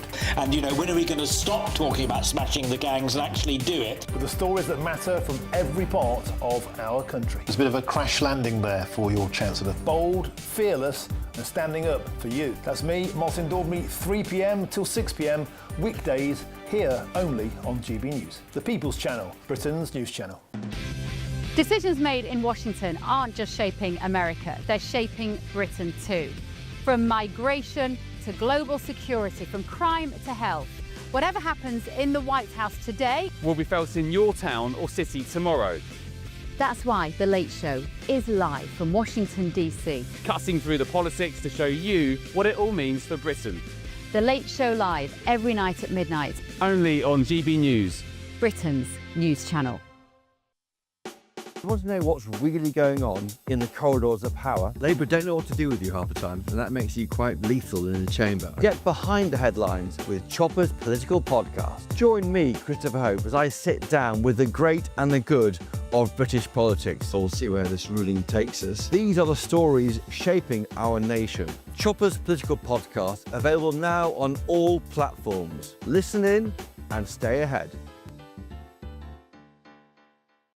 It's Patrick Christie's Tonight, and here we do things differently. It's explaining the absolute madness of this, doesn't it? It's explosive. I mean, this is very good. It's lively. 850. Your government sat there, Sean, and it did nothing. It's controversial. And the Middle East has been in turmoil since before I was born. It's everything you need to kickstart your evening. Everyone's had their Weetabix tonight. I love to see it. That's Patrick Christie's Tonight, weeknights from 9 p.m. Only on GB News, the People's Channel, Britain's news channel. At GB News, we love to hear from you, our loyal community. So drop us a line at gbnews.com/your say. There you can talk to each other and also to the presenters live on air. gbnews.com/your say, because GB News is your channel, Britain's news channel. Join me, Nana Akwe, for an informative, interactive news programme with a difference. It's fun. No, he didn't say that, Dave. I'm so surprised. I think there's an element of truth to that. Join me from 3 p.m. every weekend, only on GB News, Britain's news channel. In the GB Newsroom, we bring you the news as it happens. With our team of dedicated journalists across the UK, we're ready to keep you up to date with what's happening every half an hour, every single day. Bulletins here on GB News, the People's Channel, Britain's news channel.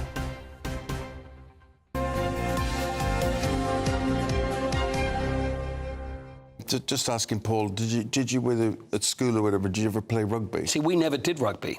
The teacher said to me, Eamonn, you're too good looking to play this. You know, any offence or onslaught on my face or nose or my ears or anything. So it just said, you know, sir, you're right, I'll stay out. So you're like anything but the face? Anything, hit me anywhere but the face. Yeah, that would have been it. Fine. Yeah. But no, I couldn't do it. It is a tough sport. Well, when it comes to tough sports, we are now, and I like the fact that I can say we, because England won the World Cup on Saturday. Congratulations. Yes. The Red Roses, it's been absolutely brilliant, and they're by far the best sports team anywhere in the world, because nobody can get near them. They're that good. Yeah. And I'm very excited because Zoe Oldcroft, the actual captain of the Red Roses, the captain is with us Zoe, right now. Hey, Zoe! Congratulations. How are you? Have you had any sleep since Saturday? I'm going to say about 5 hours max, probably. But yeah, we've been celebrating well over these last couple of days. It's been very fun. I was listening to the radio on Sunday, and they were saying that you guys were going to appear at Battersea Shopping Centre, and I'm thinking, what? You're going to turn out after all that celebration the night before and everything else? And did you make it? We did make it. Yeah, we got a bus through London, and saw all the fans at Battersea Power Station, which was very cool. Brilliant. It was, well done. And also, the actual celebrations, I want to get onto the game and talk about everything that you've done coming up to that, but how were the celebrations? We saw so much of the Ryder Cup stuff. So, I mean, it's been a great weekend for sport in this country. So how were yours? I guess a little late, being the captain, you're the one that's got to lead by example. Yeah, definitely. I think there was a rule made that no one was allowed to go to bed before me on Sunday morning, but there was only 5 of us left at 6:30 in the morning, so I don't know where everyone else went. But Miss Ellie would be good at that part of it all. Oh, you yeah, know, that's going on. But I'm not sure she'll be that good on the pitch. But I can be part of the celebrations, and the support, Zoe, for you has been incredible, hasn't it? Because it was raining on Sunday at Battersea Power Station, but you still had crowds there. I mean, the atmosphere was just amazing. Yeah, definitely. We've been so privileged throughout this whole tournament to have the support that we've had. It was 82,000 people at Twickenham on Saturday, which was absolutely incredible, and a kind of a moment where we thought, "Whoa, this is a new stage of women's rugby." And then to have everyone there on Sunday as well was incredible. Well, I was in hospital last week. It was a procedure I had to have done, and the nurse came up to me, and she was the sister actually, and she said, "Ooh, well, I've got my ticket for Saturday. Have you got yours?" And I said, "No, I'm not sure. A Brentford or bogey team for us, whatever." And I just assumed she was talking about football. I said, "What are you talking about?" And the nurses there were 3 of them, and they all had tickets for your match. I mean, it really, you have caught the imagination, I think, of the whole country. People have bought into this as a sport. Yeah, definitely. I think we've seen so many new fans coming into the game, which is absolutely incredible, and it's what we're all about. Like, we've got so many different personalities in the team that are kind of connecting with so many different people, and it's just fantastic that everyone can come and enjoy our sport. Zoe, what's the greatest moment? I often like to speak to people about this, and when they look back, because firstly, I guess you go there, you're at Twickenham, you've got to take everything in, so every memory's going to be there for the rest of your life. What stands out? Is it the final whistle? Is it the lifting of the trophy? Was that moment you stepped out? So when you think about what an amazing day that was, what is it that's the first thing that goes straight into your head?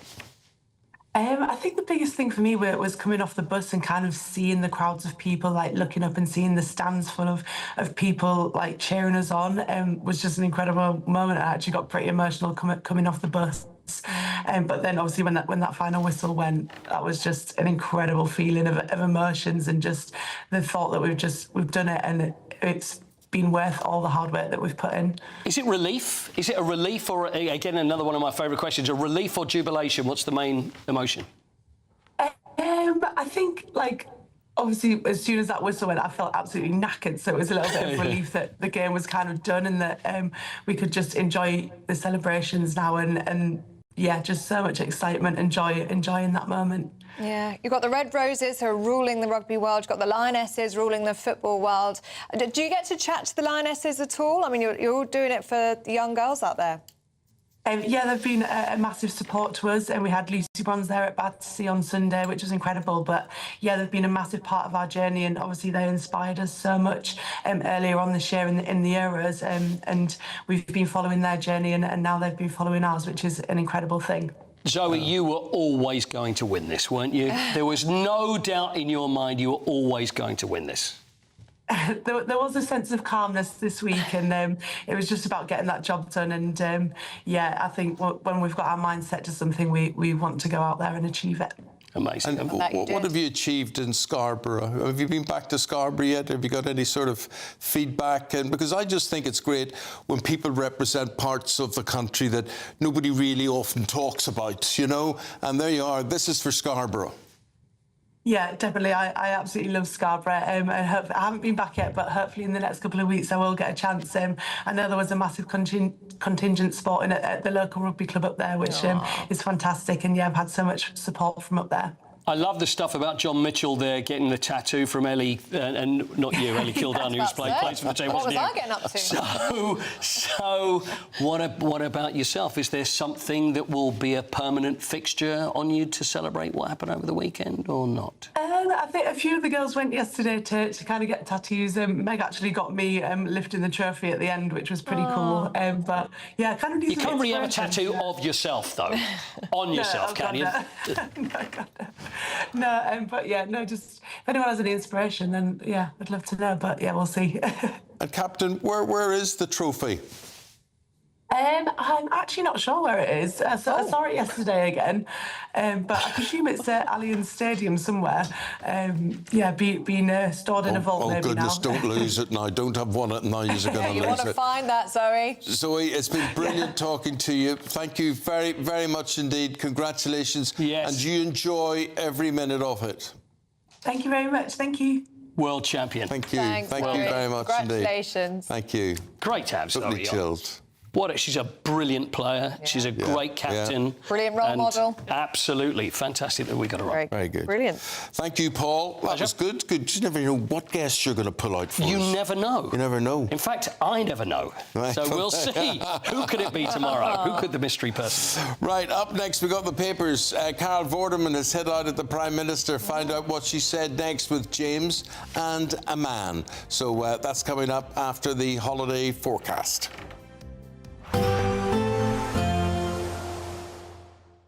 Dinner under the stars tonight? That reminds me of our travel insurance. You mean All Clear Skies? All Clear Travel Insurance sponsors GB News Travel Destinations Forecast. Torrential rain at the moment across parts of Spain. That will be easing from the Valencia area. Meanwhile, some heavy rain across parts of southern Italy during Wednesday, particularly over Sicily, and some scattered showers too likely across the Balkans. 1 or 2 showers over Greece. Most of the Greek islands, though, dry, fine and sunny, and plenty of sunshine in Turkey as well. The odd shower cropping up in Santorini as we head through Friday. Some sunshine returning to Rome. Goodbye. All Clear Travel Insurance sponsors GB News Travel Destinations Forecast. Westminster, the ultimate clique. And you're fighting like rats in a sack. But here on the Camilla Tominey Show, we ask the questions the establishment media is too scared to ask. OK, let me ask you a straight question, because I know you're a straight-talking politician. Whether it's net zero, illegal immigration or law and order, nothing is off-limits. You had the power then. Yeah, as I and say, now you've lost it. That's the Camilla Tominey Show, a politics show that's fearless. No, let me finish my question if you don't mind, because it is my show. Sundays at 9:30, only on GB News, the People's Channel, Britain's news channel. This is GB News, Britain's news channel. While the organisers work, it is lunchtime for the guinea pigs. Let me give Helen you this. Thank you. There we go. This is Ziggy, and she's one of our 7 rescue piggies that we brought along with us today. And Helen, you're here with this amazing model village where the guinea pigs are enjoying. Yeah. Guinea pigs don't really need as much space as this, though, but it is nice. It is lovely. I mean, you know, who wouldn't want your own pub and your own nail bar? But on a serious note, the reason we've built such a big enclosure here today is just to provide that message that bigger is always better. Guinea pigs love exploring, they love foraging, you know, it's really good for their mental well-being. So the bigger space you can provide them, the better. And I think ours are having a really nice time today. Ziggy is getting through that lettuce leaf. I'll leave you to enjoy that. Thank you, Helen, for joining us. Come with me this way as the organisers are continuing to get the event underway here. You can hear the drilling going on because we've got dancing dogs here, because the show here is all about how music is impacting your pet's trip hazard. Is a trip hazard here, and Lucy, who looks after Trip Hazard, you've been on Britain's Got Talent, came 5th on that. Also, European UK dog dancing champions. Right, yeah. How'd you get into this? To be honest, we used to watch it at Crufts when I was younger, and I wasn't allowed a dog of my own, and I thought it was the most magical thing I'd ever seen, the bond between the dog and owner, and I just knew that when I got my first dog, I really wanted to give it a go. And, I mean, if anyone fancies doing this at home, what's your advice? Oh, find what your dog really, really loves, their favourite treats, their favourite toy, and definitely use that to teach them and reward them for the tricks. Well, have you got a treat for me to perhaps test something out now? Rummaging around for a treat. Right, we've been practising this all morning. Wish me luck. Volt, volt, volt, volt.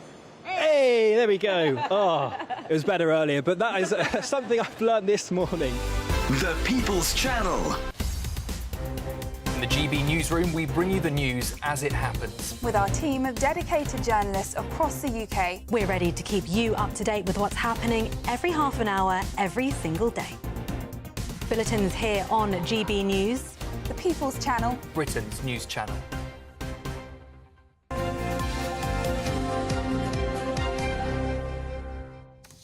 Welcome back. We're going through the papers with former Labour Party advisor James Schneider and founding chairman of the Global Britain Centre, Eamonn Bogle. Morning, you two. Morning. Eamonn, let's start with digital ID, shall we? Apparently they're going to be dead within 6 months, according to a former Starmer advisor. Well, indeed, and I think it really highlights how you just simply cannot imagine the government to get even this right, that they cannot put forth a plan and execute it, even though it is their whole idea bubbling away in the last 3 decades from the Tony Blair Institute coming forth in this new Labour 2.0 government to place us under even more surveillance, to track our every move, to scrutinise our every single purchase, and you know what, ultimately to control us.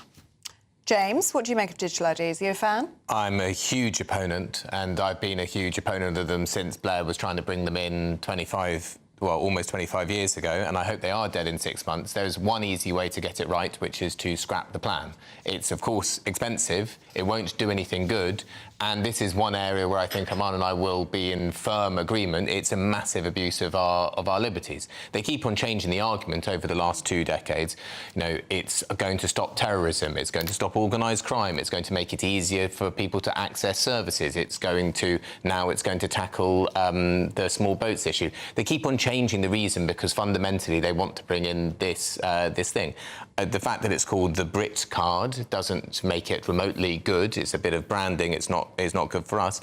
And ultimately, I saw yesterday or the day before a new deal signing over NHS data to US company Palantir. I think that the data that's gathered from these cards will ultimately be used to make other people rich and to surveil us. So I think they're a terrible thing. And let's be honest here, a Labour minister over the last weekend actually let the cat out of the bag. He said, we're not saying we are going to boil the ocean just yet because that would make the public very sceptical.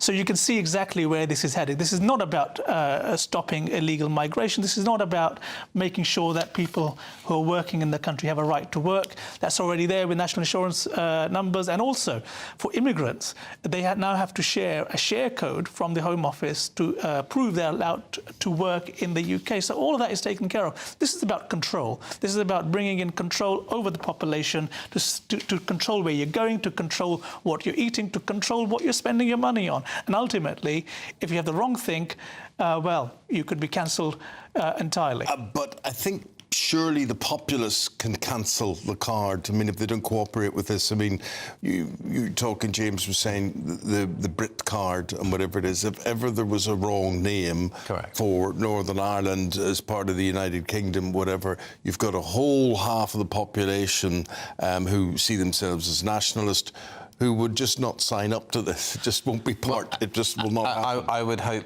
more than just the nationalist community in Northern Ireland. I hope millions of people in the country would reject it. And if people aren't using the card, what are they going to do? You can't arrest millions of people for refusing to.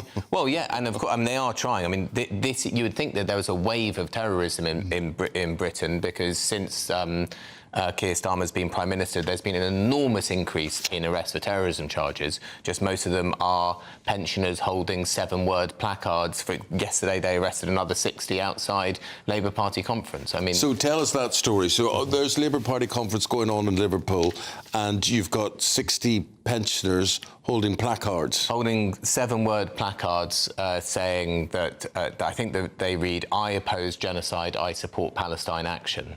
Now, regardless of what you think about Palestine action, whether you think they're good or they're bad, arresting 60 people under terrorism charges where they could face 14 years in prison for sitting outside a secure steel zone holding placards seems to me, first, an enormous misuse of government resources and counter-terrorism and so on and so forth, but a terrible breach of freedom of speech. And it's a change from arresting people for tweets, let's be honest. Look, law and order matters. If you're supporting a proscribed terror outfit, then you should be arrested for it. It's quite simple. Your age should not matter. But I think, going back to the Labour conference, I think Shabana Mahmood was quick to demonise Nation First patriots from the United Kingdom rally as thugs and far right. But maybe she would have spoken about the people getting arrested for terror charges outside her own conference. OK. The Trump effect, let's talk about that. What's that one about? Well, there are 3 stories in a row at the top of the FT's company in markets, which shows the massive impact Trump is making on finances. First, you've got one story, which is the biggest ever leverage buyout, $55 billion for the video game maker EA, who make football games and The Sims and things like that, which is led by his son-in-law, Jared Kushner. Of course, Trump is extremely close to the Saudi royal family. They've got a very, very tight relationship. Then there's another one. Shares of cannabis companies have gone up 36% after Trump sent out one of his truthy socials sharing a video promoting the medical use of cannabis. And then another story, which is that gold prices surged past $3,800 a troy ounce, which is up 45% this year. Totally soaring because of the massive instability that has been brought through primarily Trump's tariff policies. I think you'll find, James, the whole idea of the gold bullion rising high is because both the Indians, the Chinese, and a whole host of other wealthy countries are buying up gold and putting it in their reserves en masse. Look, when President... Yes, but why is that, and why have they been doing that since January? Why do you think that is? It's because they want to shore up their own economies and want to make sure that they have enough reserves in store for their own currencies. To insulate them against the risks from the US. Both the risks of US debt and the value of the dollar, but also against US trade. Let's look at India. India's faced whopping tariffs, which is completely reorientating its geoeconomics. And on the contrary, the vast majority of the Indian economy is a domestic consumption economy, and the vast majority of the exports from India to the US have been exempt. Most of them are generic medicines, most of them are services in terms of IT. So, look, Trump is using tariffs and taxes as geopolitical tools to negotiate trade and negotiate geopolitics as such. This is not about trampling down on trade. When President Trump talks, well, the world it is listens. reducing trade flows, so it does do that. And OK, fine, yes, of course he's using it for different types of geopolitical bullying against the Brazilians because of the decision taken by its 75 countries have lined up to do a trade deal with the United States, including South Korea and Japan. He has a very good trade... Yeah, of course, we agree. The imperial master is trying to get more aggressive terms of trade. He's putting America first, and that's their interest. We should be putting Britain first. That's our interest. What's wrong with putting nation-first politics at heart? I agree we should be putting our country first, which is why I don't think we should be bending... So what's the problem with President Trump putting America first? He's the President of the United States of America. Because Trump can do whatever he likes. I'm talking about what we do and what our posture... We have a fantastic deal with the United States. We don't even have a deal with the United States. It's an MOU with no binding thing. It's a thing that's written on a piece of paper that can be changed in a year's time. It's a deal which has seen us... This is the only weird thing that you, for some reason, have a huge support and trust in what the Labour government has negotiated. They came back with a piece of paper which has MOU written on it. That piece of paper ensures that the UK has access to the US market market for 100,000 cars manufactured in the UK. And what's its binding mechanism? What makes that have to Well, happen? we get a better deal than the European Union. Sorry? We get a far better deal than the European Union. You just can't imagine it because it's President Trump in the White House. Sorry, that's entirely illogical. It's got nothing to do with Trump being in the White House. I would be opposed to this deal if it was done with Biden. It's not like I'm suddenly opposed to US presidents, to US imperial policy, to having 800 military bases. Imperial policy, James. Yeah. What how many US troops about? are in our country? How many US bases are in our country? Where do we have to go to collect our own supposed nuclear weapons? Special relationship with the United States. How many countries in the world has the US couped, invaded, overthrown? I mean, that is the clear reason for calling it imperial, because it maintains an imperial posture across the entire world. And now, as a British person who wants to see better policies in Britain for British people, I'm opposed to that. I don't want to be a vassal state of anyone, not the US, not anyone else. We should be an independent country. And thank God for Brexit we are. No, we're not. We are in the pocket of the US. Look at the absolutely servile way we have to suck up to Donald Trump, who is clearly operating against UK interests on a huge range of things, but pharmaceuticals, tech companies, and so on. We have to suck up to him because they have troops in our country. We have to follow their line. We're increasing our military spending by the next decade up to 5% of GDP. At the same time, we're told there is a massive black hole in the budget that we need to cut. Support for disabled people, and so on and so forth. We should be independent, yes, and as a Brexit person who's supposedly in favour of national sovereignty, you should seek that kind of sovereignty and that kind of distance from US power. We can't elect their president. Just want to talk about one more thing. We've got the Health Secretary after 9 o'clock today. Virtual hospital appointments.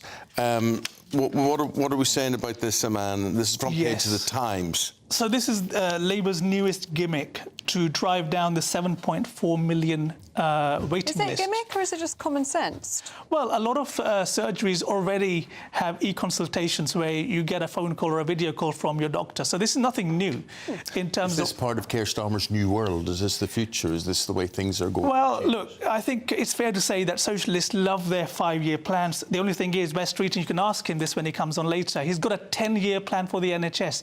Labour are going to be in here even for the next 5 years. So we've had Carol Vorderman in the paper saying exactly that they'll not be in again if Starmer is in charge. Did previous Tory health secretaries have a 10-year NHS forward view? Is it something that's just been invented by Wes Streeting, who I'm no particular fan of, but the idea that this is a new thing, it's a completely normal thing to have a long-range plan for major organisations. Yes, businesses do the same thing, so we should have in the NHS. OK, so let's break this down. Let's go to Wales, and where the Labour have been running the NHS. Wait times over 36 weeks are 20 times more higher now than pre-pandemic. Okay. That's the blueprint that Labour have got. And on that thought, we've got to leave it at that. James, thank you very much indeed. Thank you to both of you. And we say hello, good morning, and thank you. Alex Deakin, here's the weather. Today's outlook: cool, calm, and completely horizontal. Boxed Aircon sponsors the weather on GB News. Good morning. Welcome to your latest weather update from the Met Office here on GB News. Like yesterday morning, there's a few fog patches around, steadily clearing in the next couple of hours. And then most places dry and bright. Main exception to that will be parts of Western Scotland and Northern Ireland. Even parts of northwest England, north and west Wales may see the odd shower. Quite cloudy in this northwestern zone, but some sunny spells coming through across the northeast of Scotland, especially along the Murray Firth. For a good chunk of the Midlands, eastern and southern England, dry and a bright day with some sunny spells once that fog has gone. And in the sunshine, temperatures getting up to 20 Celsius. So yes, a bit chilly first thing this morning, but temperatures rising nicely by this afternoon. Further north, highs of about 17 or 18. But generally a fine day in the south, and that'll turn into a fine evening. Some cloud, some sunny spells, and still quite mild really for the end of September. Further north and west, we will have thicker cloud and the rain turning more persistent through this evening over parts of Northern Ireland, and eventually setting in in across western Scotland, where it's likely to last for quite some time. Still some clearer skies across the far northeast with a bit of shelter. Quite a breezy, blustery night across the northwest, and it will turn into a very wet night. That rain really setting in over western Scotland, heavy pulses of rain. Same goes for Northern Ireland too, whereas for most of England and Wales, bar the odd shower across the Lake District, most places here will be dry and fine, and turn quite chilly again across the southeast. Light winds with some clear skies, temperatures in rural spots well down into single figures, whereas it will be a mild night across the far north and west. But it will be another wet day on Wednesday, with that rain really building up through Wednesday, Thursday, and even into Friday in western Scotland. We're a bit concerned that rain could cause some disruption, so there is a yellow warning in place. Should ease from Northern Ireland during the day. Again, the far northeast of Scotland well sheltered, and much of England and Wales having another dry and fine day tomorrow after a chilly start. Temperatures again here up to 20 Celsius.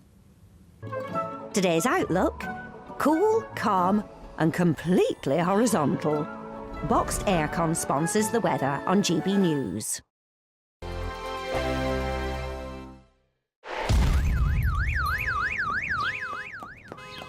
Crash Law 24 sponsors GB News Traffic and Travel Report. Good morning. This is the latest AI travel news from gbnews.com. On the M62, congestion eastbound between junction 8 and 11 near Warrington causes 40-minute delays. Travellers on the M6 southbound near Walsall at junction 10 face a broken-down vehicle causing 20-minute delays. In Northamptonshire, a shed load on the A43 northbound at the junction with the A422 Brackley South affects one lane. In Surrey, congestion on the A3 southbound exit slip to the A244 adds 10 minutes to travel. And on the trains, Avanti West Coast has disruptions between Chester and Rhyl, while the Elizabeth line faces issues between Romford and Shenfield. For more travel news, go to gbnews.com. Crash Law 24 sponsors GB News Traffic and Travel Report. You could bank an incredible £30,000 in tax-free cash to spend however you like. And if that wasn't enough, you'll also get to drive away in this brand new motorhome. This brand new 2025 Benamar Primero could be yours. It comes with all the mod cons you'd expect from a vehicle worth over £74,000 and comfortably sleeps 4 people. This prize package is worth over £104,000. For another chance to win, text WIN to 63225. One entry costs £2.50 plus one standard network rate message. Or text bonus to 63225. 5 entries cost £5 plus one standard network rate message. Go to gbnews.com/win. Entries start at £2.50. Call 0903 686 3232. Calls cost £2.50 plus your network access charge. Or post your name and number to GB16 PO Box 8690 Derby DE1 9TT. UK only. Entrance must be 18 or over. Lines close at 4 p.m. on the 31st of October. Please check the closing time if listening or watching on demand. Westminster's full of talk, but out here, it's the real world. Am I allowed to talk now? No, that's it.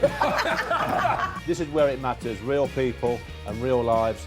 That's what politics is all about. In fact, has Trump made a good start? No. Straight answers, no spin, and just a couple of pints. How many fingers have I got up? About 10. So join me for Lee Anderson's Real World every Friday at 7 p.m, only on GB News. The People's Channel, Britain's news channel. You want to know what's really going on in the corridors of power? Labour don't know what to do with you half the time, and that makes you quite lethal in the chamber. Get behind the headlines with Chopper's Political Podcast. Join me, Christopher Hope, as I sit down with the great and the good of British politics. We'll see where this ruling takes us. These are the stories shaping our nation. Chopper's Political Podcast, available now on all platforms. Listen in and stay ahead.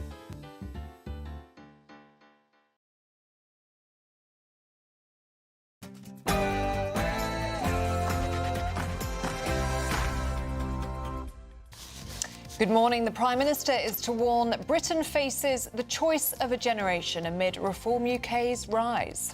As Sir Keir Starmer prepares to address the Labour conference today in a speech that could make or break his premiership. But will the announcement of a new NHS system by the government some positive headlines?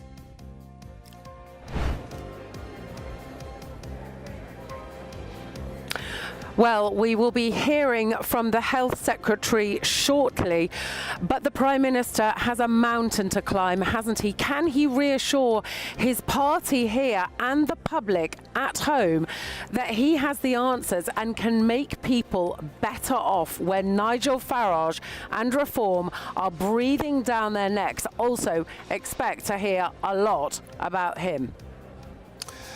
The Health Secretary is accused of calling Reform UK leader Nigel Farage a racist. We'll be putting that to him when he appears live on this very programme in 15 minutes' time. World leaders are rallying around President Donald Trump's plan to take over the running of Gaza with the help of Sir Tony Blair. Derby City Council is in hot water over its decision to remove all Union and St George's flags. Your views are very welcomed. We're discussing that shortly. A bit chilly out there, and there are a few fog patches, but once they've cleared away, much of England and Wales will be dry and bright. Thicker cloud across parts of Scotland and a little bit of rain today, but the rain is going to get quite heavy over the next few days, especially in western Scotland. Join me later for all the details. We'll hear the details today. It is a Tuesday morning. You're listening to and watching Eamonn Holmes here and Ellie Costello, and this is GB News Breakfast.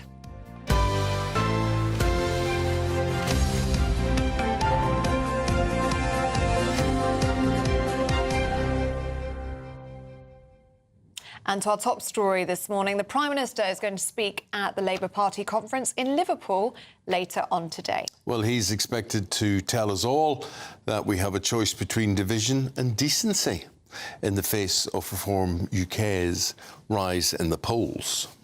Yes, and before that, the Health Secretary is going to share updates about a new NHS online portal that would mean that assessments and appointments take place on the web. We're actually going to be speaking to the Health Secretary at about 9:15 this morning. So do let us know if you've got any questions that you'd like us to put to the Health Secretary later on in about 10 minutes' time. gbnews.com/yoursay.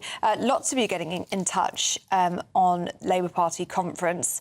Peter's saying, how many times do you think reform is going to be mentioned in this speech by the Prime Minister later on today? They do seem to be dominating at these conferences, don't they? Yeah. We saw it at the Lib Dem conference. Reform and Nigel Farage and his policies were very much setting the political weather, if you like.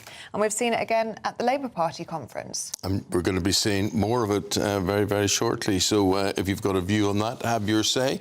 And we will try and put that to the Health Secretary on that. Remember, the Prime Minister, when he speaks today, is all going to be about division and decency is his theme. What does he mean by that? Let's go to our Deputy Political Editor, Tom Harwood, at Party Conference. Good morning, Tom.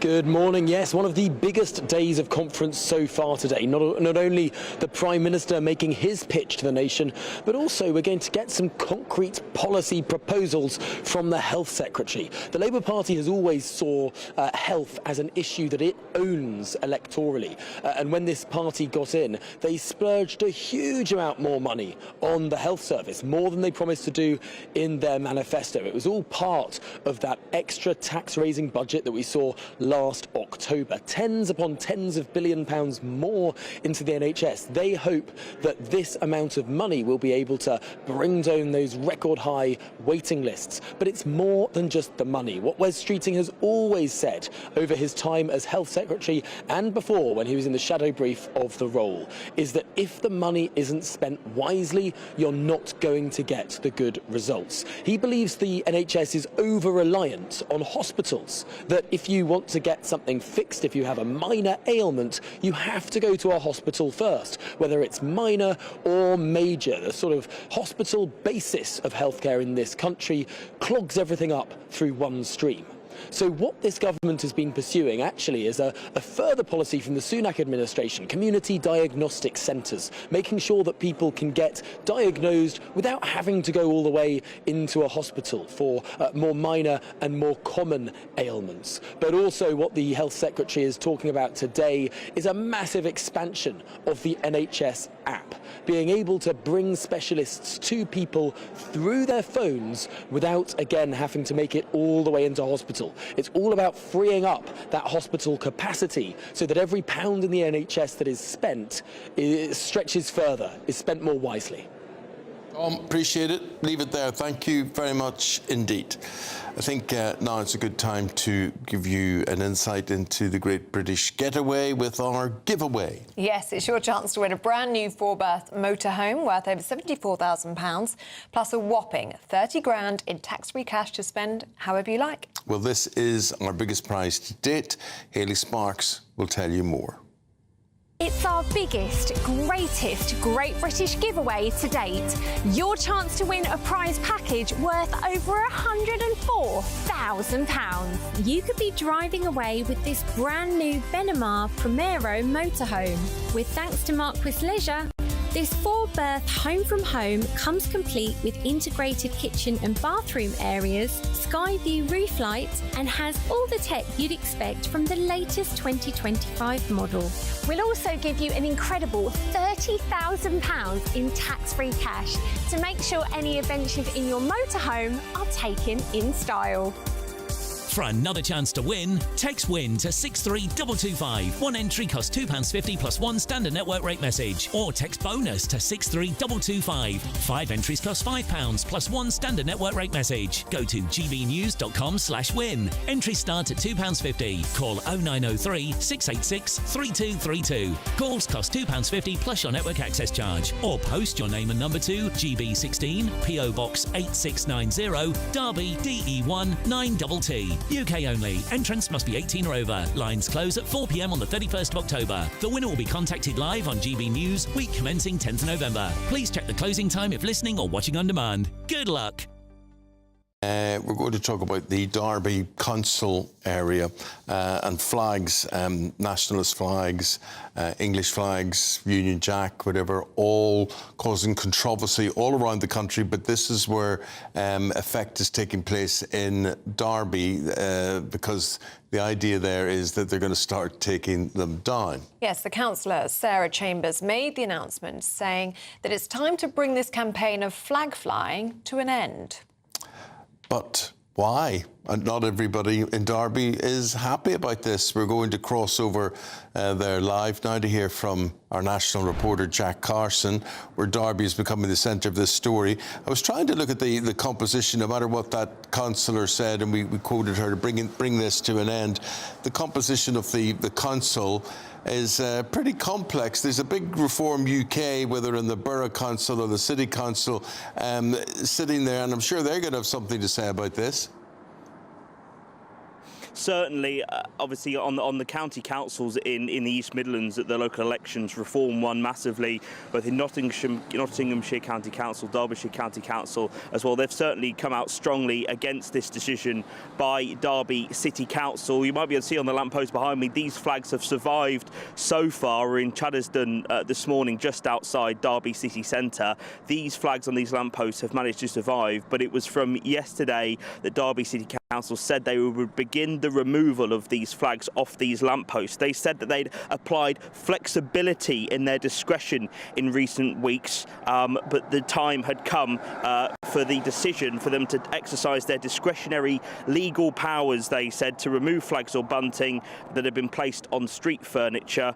It's time to bring this campaign to an end, they said, as we begin to clear our lampposts for future seasonal and commemorative events. Councillor Chambers, who announced that those changes would be incoming from this week, said that from now on, if people were to want to put a flag on a lamppost privately, you are fine to do so. But if you want to do it on a street furniture, you would have to apply for the standard permissions, and that would then, if you didn't, that would then risk those flags being taken down again. Here, all along Chaddesden High Street, this part where there's a few houses and shops, down more of the main high street near the supermarkets as well, St George's flags line that, and people speaking to me yesterday felt it actually brought a sense of pride into this community. I asked them what they thought about the decision from Derby City Council. Here's what they told me.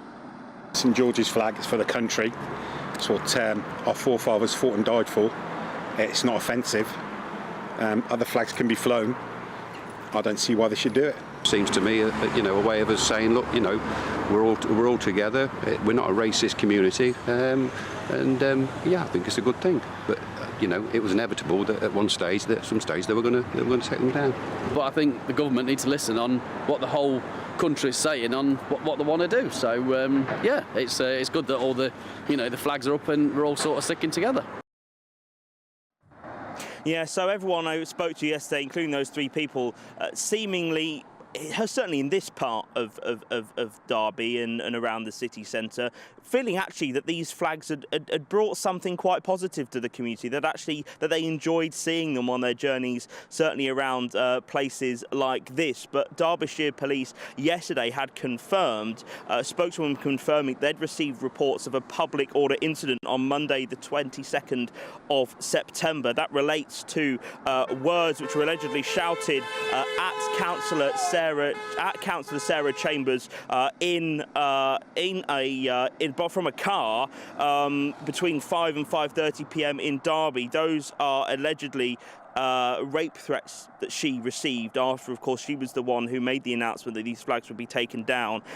Derbyshire Police saying investigations into those alleged incidents are ongoing. They would encourage anyone with information to come forward. But as you might have heard from that beeping car, people in support of these flags on these lampposts, Derby City Council taking a very different view, and from this week they have begun taking them down. Well, very interesting, very controversial, Jack. Yeah. Thank you very much indeed to you and all your hooting friends going past there. Thanks, Jack. So you're either going to be in favour of this and you're thinking, yes, the council are doing the right thing, or you're going to think, no, this is great, this is exactly what we want to do and show our solidarity and show that we're British and show or English. national pride, yeah. Yes, so have your say, let us know, and we'll reflect that. Yeah, now do stay with us. Still to come, the Health Secretary, Wes Streeting, is here answering your questions. We're also going to be asking him to clarify his comments earlier today on Nigel Farage. He's being accused of calling Nigel Farage racist. We'll try and get some clarity for you on that next. Exciting news. Every Friday, my Patrick Christie's Tonight Show is going to have a twist to it. We're welcoming some special guests. You. That's right, on Fridays I'm going to be doing my show in front of a live studio audience, because this show is about you and what you have to say. It's going to be the same big debates, same big topics, same big opinions.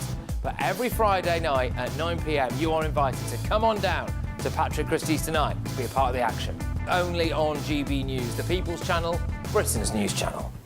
Hi, I'm Michelle Dewberry, and my show is your opportunity to cut through all the noise and dive in headfirst to some robust debates. Ideas clash. Situation, no, because the failure is you're deliberately avoiding my point. Nothing's held back, And if you think this is the end of it, wait for more. and we do not shy away from the difficult stuff. Sometimes I want to shake people and say, if only you understood. So join me on Dubes & Co weeknights at 6 p.m, only on GB News, Britain's news channel.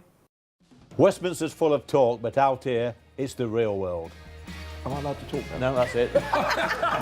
This is where it matters, real people and real lives. That's what politics is all about. In fact, this chap made a good start. No. Straight answers, no spin, and just a couple of pints. How many fingers have I got up? About 10. So join me for Lee Anderson's Real World every Friday at 7 p.m, only on GB News.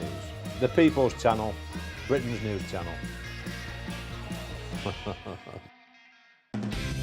Decisions made in Washington aren't just shaping America, they're shaping Britain too. From migration to global security, from crime to health. Whatever happens in the White House today will be felt in your town or city tomorrow. That's why The Late Show is live from Washington, D.C. Cutting through the politics to show you what it all means for Britain.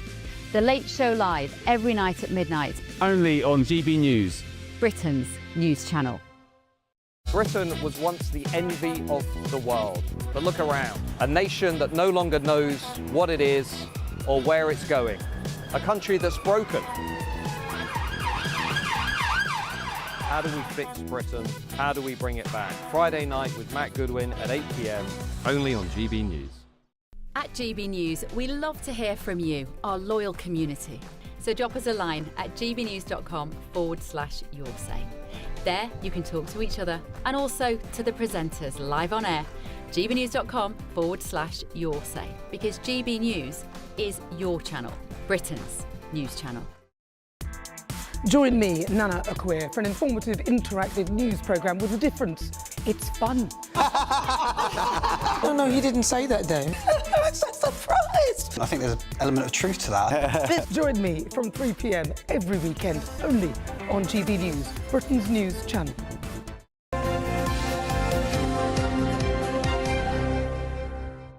Well, let's head up to Liverpool, shall we now, and speak to GB News political correspondent Catherine Forster, who's at Labour Party conference for us. It's going to be a big day today, Catherine. Well, and also just ahead of the Health Secretary is going to be appearing here. We're just waiting for him, Catherine, to let you know that when he's available, we'll reach out to him. Sorry, back to you.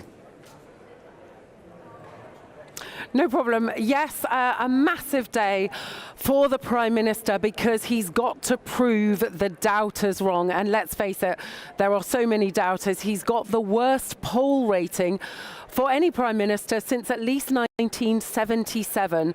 Nigel Farage is currently a favourite to be the next Prime Minister. We hear about Nigel Farage and reform constantly, and it was the same at the Liberal Democrat conference in Bournemouth. So the Prime Minister today has to give a positive vision and convince people that he has the answers. He will say that this government will make people better off. He will say it's a choice between decency and division. He'll say that Britain is at a fork in the road and that there is a huge decision to make, and he will promise growth, something that they keep talking about, they desperately need, but so far it's pretty lackluster. So facing criticism, yes, from the public, he's very unpopular. From many within his own party, MPs worried that they're going to lose their seats, that he is not the right person to lead them. Andy Burnham waiting in the wings, but talking to even supporters of Andy Burnham, the Mayor of Greater Manchester, the feeling is that he's taken it a bit too far. So I think Andy Burnham plans probably on the back burner for now, not least because he doesn't have a seat in Parliament. But isn't it incredible that we've been having this conversation just over a year since Sir Keir Starmer and the Labour Party won such a massive majority? So you reckon, and those around you would reckon, that Andy Burnham has shot his bolt?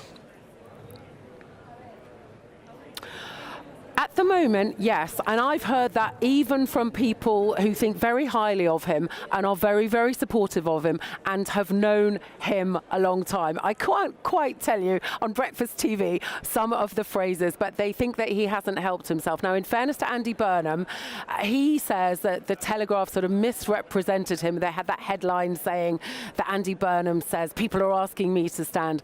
He's basically said, you know, it wasn't like that. I found myself in a very small lift with Andy Burnham the other day. I had a bit of a joke about the King of the North label. He's very cheery. I mean, he's very affable. And of course, all the polling suggests that the only person who could improve Labour's poll ratings are Andy Burnham, because he has a way of connecting with people that, unfortunately for the Prime Minister, most people do not feel that the Prime Minister has, or indeed any of the cabinet either. I say that very quietly because Wes Streeting is standing just over there. We can chat to him very shortly. Catherine, thank you very much indeed. So Catherine was talking about Keir Starmer's poll ratings and his popularity polls since 1977, the worst in 77. And Miriam, the Prime Minister in 1977 was?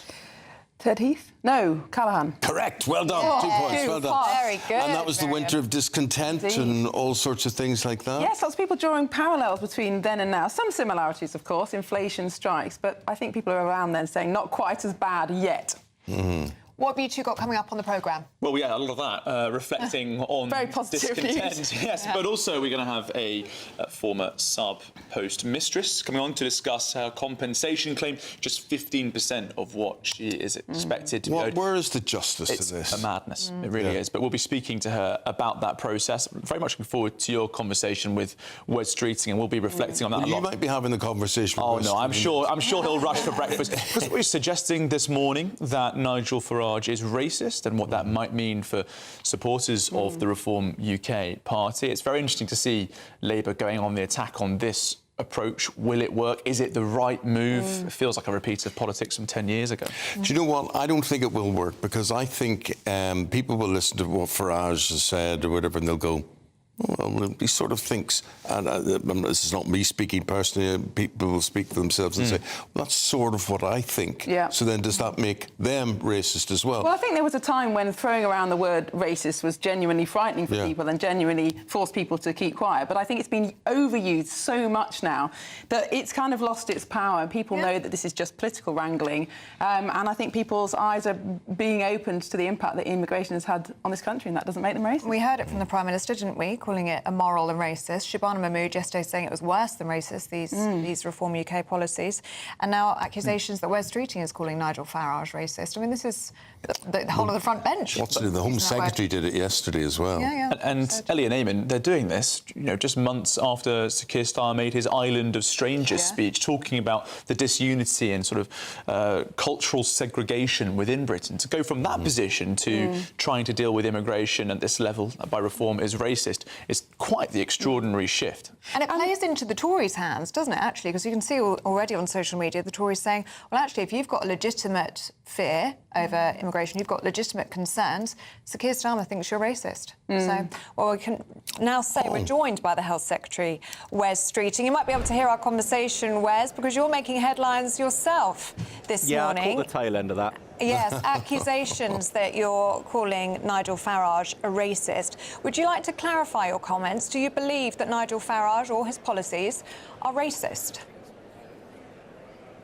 Yeah, I don't have a window into Nigel's soul, but I did see the leaflet that Reform put out in a by-election in Scotland that basically said that Anas Sarwar would prioritise the interests of the Pakistani community and Pakistanis living in the country. And why was that? Well, because as well as being a proud Scot, Anas is also a proud Pakistani heritage.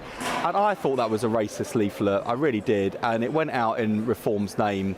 And if Nigel Farage doesn't agree with that, why did he let it go out? And if he did agree with that, well, what does that make him? And look, I'm not interested in shutting down people who've got legitimate concerns. Whereas the guy can highlight his Scottishness, he can highlight his party's interest, he can highlight Pakistani interest or not. That just seems legitimate. I don't see that's necessarily racist.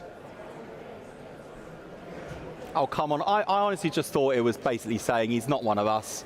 He's going to stand up for them, not for you. And I thought we'd left that kind of politics behind in our country. And look, I want this to be a country where people can express their concerns and can speak up and can exercise free speech.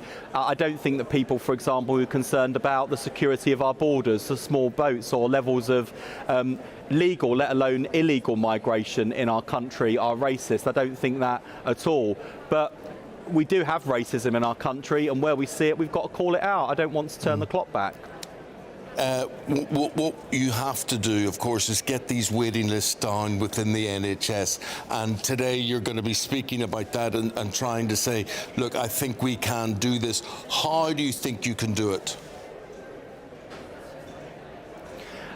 So there's been some green shoots of recovery in the NHS in just over our first year. We've got NHS waiting lists down by 250,000. Patient satisfaction with GPs is on the rise, and the things that we promised as first steps, like the 2 million more appointments, we've gone way further with 5 million. We promised 1,000 more GPs on the front line, we've done 2,000. But there's a lot more to do, and there'll be people watching this morning saying, well, it's all very well you talking about more GPs or lower waiting lists, but I'm still struggling to get an appointment, or I'm still waiting, and I'd be the first to admit there's a lot more to do.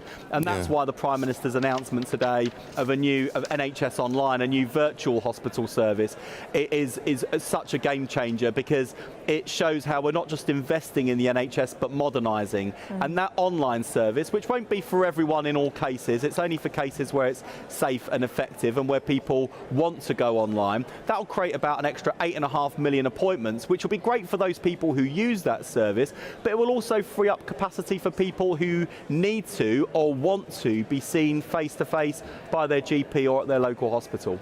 How are you going to ensure, though, that serious conditions aren't missed with this online health service? How are you going to ensure that people don't slip through the net? So it will only be for certain conditions and using the experience we've got where this has already been proven to work. So in Southampton, for example, they've got an online service that deals with chronic bowel inflammation. Those patients are being seen online and being given the right support and advice and course of treatment online. For others, they might see someone online for an initial consultation, but then be seen or sent for a diagnostic test and scan at the local community diagnostic centre. As I say, it won't be for everyone in every condition. It's different courses for different horses, but it builds that extra capacity, that ease and convenience for people online that means that we free up capacity for people who need to be seen face to face. And I also emphasise people who want to be seen face to face, because there'll be some of your viewers watching this morning thinking, well, I don't want to be seen online, and I hope you're not thinking of sending me onto a virtual call. I want to see someone in person. I accept that and respect that, and I feel very strongly that patients should be able to choose. But if someone like me is being seen online, I've gotten out of your way for the face-to-face appointments you want to see in the real world. So everyone wins from this. Streeting, what's your message to the British Medical Association, who've given you an ultimatum, haven't you, ahead of your speech later on today at conference? They're looking at strike action if the government goes ahead with plans to improve access to online booking systems. They're saying that these moves are being introduced without sufficient safeguards to stop practices being overwhelmed by patients. What do you say to them and their threat of strike action? I think the BMA are letting the side down, to be honest, because they're giving people the impression that GPs are opposed to online access, and actually loads of GPs are already doing it. We just want to make sure it's happening everywhere.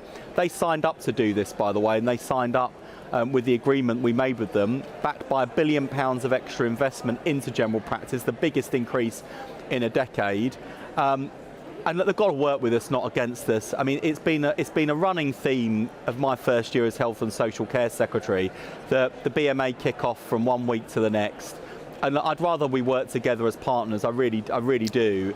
And the alternative is, you know, we either get the NHS back on its feet with a Labour government, and we'll be proud of that achievement for years to come, or if the BMA hold us back and the forces of conservatism win, there'll be a reform government with Nigel Farage, who doesn't believe in the NHS, wants an insurance system that will check your pockets before your pulse and your credit card before your care. That's not a future I want to see, but that is going to be the choice at the next general election, and there isn't a more pro-NHS, more pro-doctor, pro-patient health secretary or government waiting in the wings. We've got Mr Farage, who doesn't believe in the NHS. I'm afraid we're coming to the end of our programme. Thank you very much for your time this morning on Breakfast. Thank you, Secretary of State. We'll say goodbye to everybody who's been watching, and we're going to get to the weather situation. See you in the morning.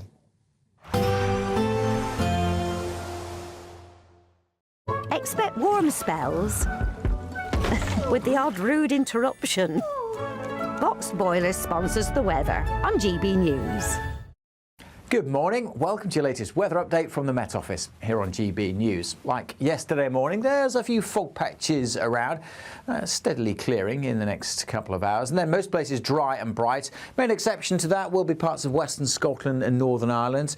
Even parts of northwest England, North and West Wales may see the odd shower. Quite cloudy in this northwestern zone, but some sunny spells coming through across the northeast of Scotland, especially along the Moray Firth. For a good chunk of the Midlands, eastern and southern England, dry and a bright day with some sunny spells once that fog has gone. And in the sunshine, temperatures getting up to 20 Celsius. So yes, a bit chilly first thing this morning, but temperatures rising nicely by this afternoon. Further north, highs of about 17 or 18. But generally a fine day in the south, and that'll turn into a fine evening. Some cloud, some sunny spells, and still quite mild really for the end of September. Further north and west, we will have thicker cloud and the rain turning more persistent through this evening over parts of Northern Ireland, and eventually setting in across western Scotland, where it's likely to last for quite some time. Still some clearer skies across the far northeast with a bit of shelter. Quite a breezy, blustery night across the northwest, and it will turn into a very wet night. That rain really setting in over western Scotland, heavy pulses of rain. Same goes for Northern Ireland too, whereas for most of England and Wales, bar the odd shower across the Lake District, most places here will be dry and fine, and turn quite chilly again across the southeast. Light winds with some clear skies, temperatures in rural spots well well down into single figures, whereas it will be a mild night across the far north and west. But it will be another wet day on Wednesday, with that rain really building up through Wednesday, Thursday, and even into Friday in Western Scotland. We're a bit concerned that rain could cause some disruption, so there is a yellow warning in place. Should ease from Northern Ireland during the day. Again, the far northeast of Scotland well sheltered, and much of England and Wales having another dry and fine day tomorrow after a chilly start. Temperatures again here up to 20 Celsius. Expect warm spells with the odd rude interruption. Boxed Boilers sponsors the weather on GB News.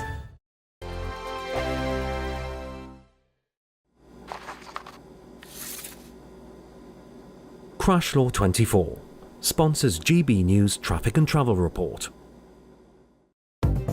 Good morning. This is the latest AI travel news from gbnews.com. For those on the roads today, drivers heading on the A45 westbound between the B573 near Earls Barton and the A5076 east of Northampton should anticipate delays due to a broken down vehicle.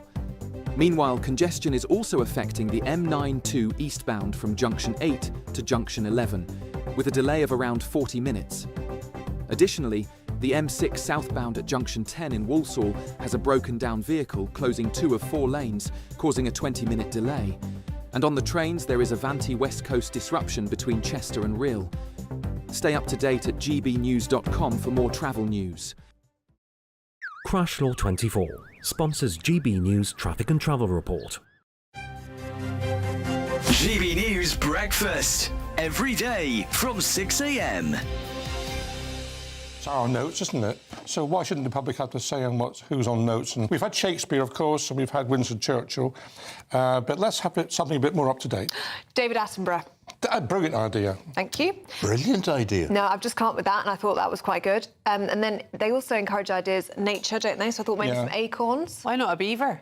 A beaver is a great idea, Claire. You still cannot pass a Scottish note in anywhere in England, and for fear it will not be accepted as legal tender. It is legal tender. Of course but it is legal. Yeah, it is legal tender, same as an Ulster note. Yeah. And see, the minute they start to hold it up in the air, I'm like, I'm going to get you. It's legal tender. It's legal tender. I prefer to use cash in do I. most cases, OK? But we're finding that more and more people are not actually using cash, and then the Bank of Wokery have now said, let's get rid of the historical features on it and let's move on with something more modern. No, so I'm glad you they, like that, They Norman. want to get rid of it because it gives them control, it gives governments control, that they can see everything you're spending, everything you're doing and how you're spending it. And I think it's really creepy. So do I. The other thing that's wrong with it, actually, buying by card, is that the people who own the transaction between the retailer and the customer are all American companies. Yeah. And they take a rake off of about 1%, 2% for nothing. That's all money going out the country. Right, and by the time it's passed on, if you tap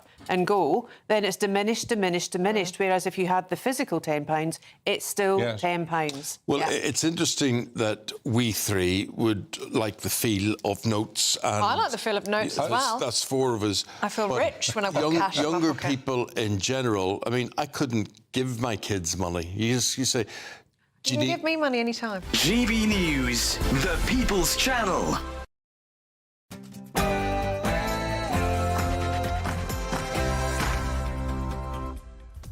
It's 9:30 on Tuesday, the 30th of September. Live across the United Kingdom, this is Britain's Newsroom with Charlie Peters and Miriam Cates. Well, the Prime Minister says the road to rebuild Britain will not be cost-free. Sir Keir Starmer will address the Labour conference as 2/3 of party members say they would prefer Andy Burnham as leader. And the Health Secretary Wes Streeting appeared to suggest Reform UK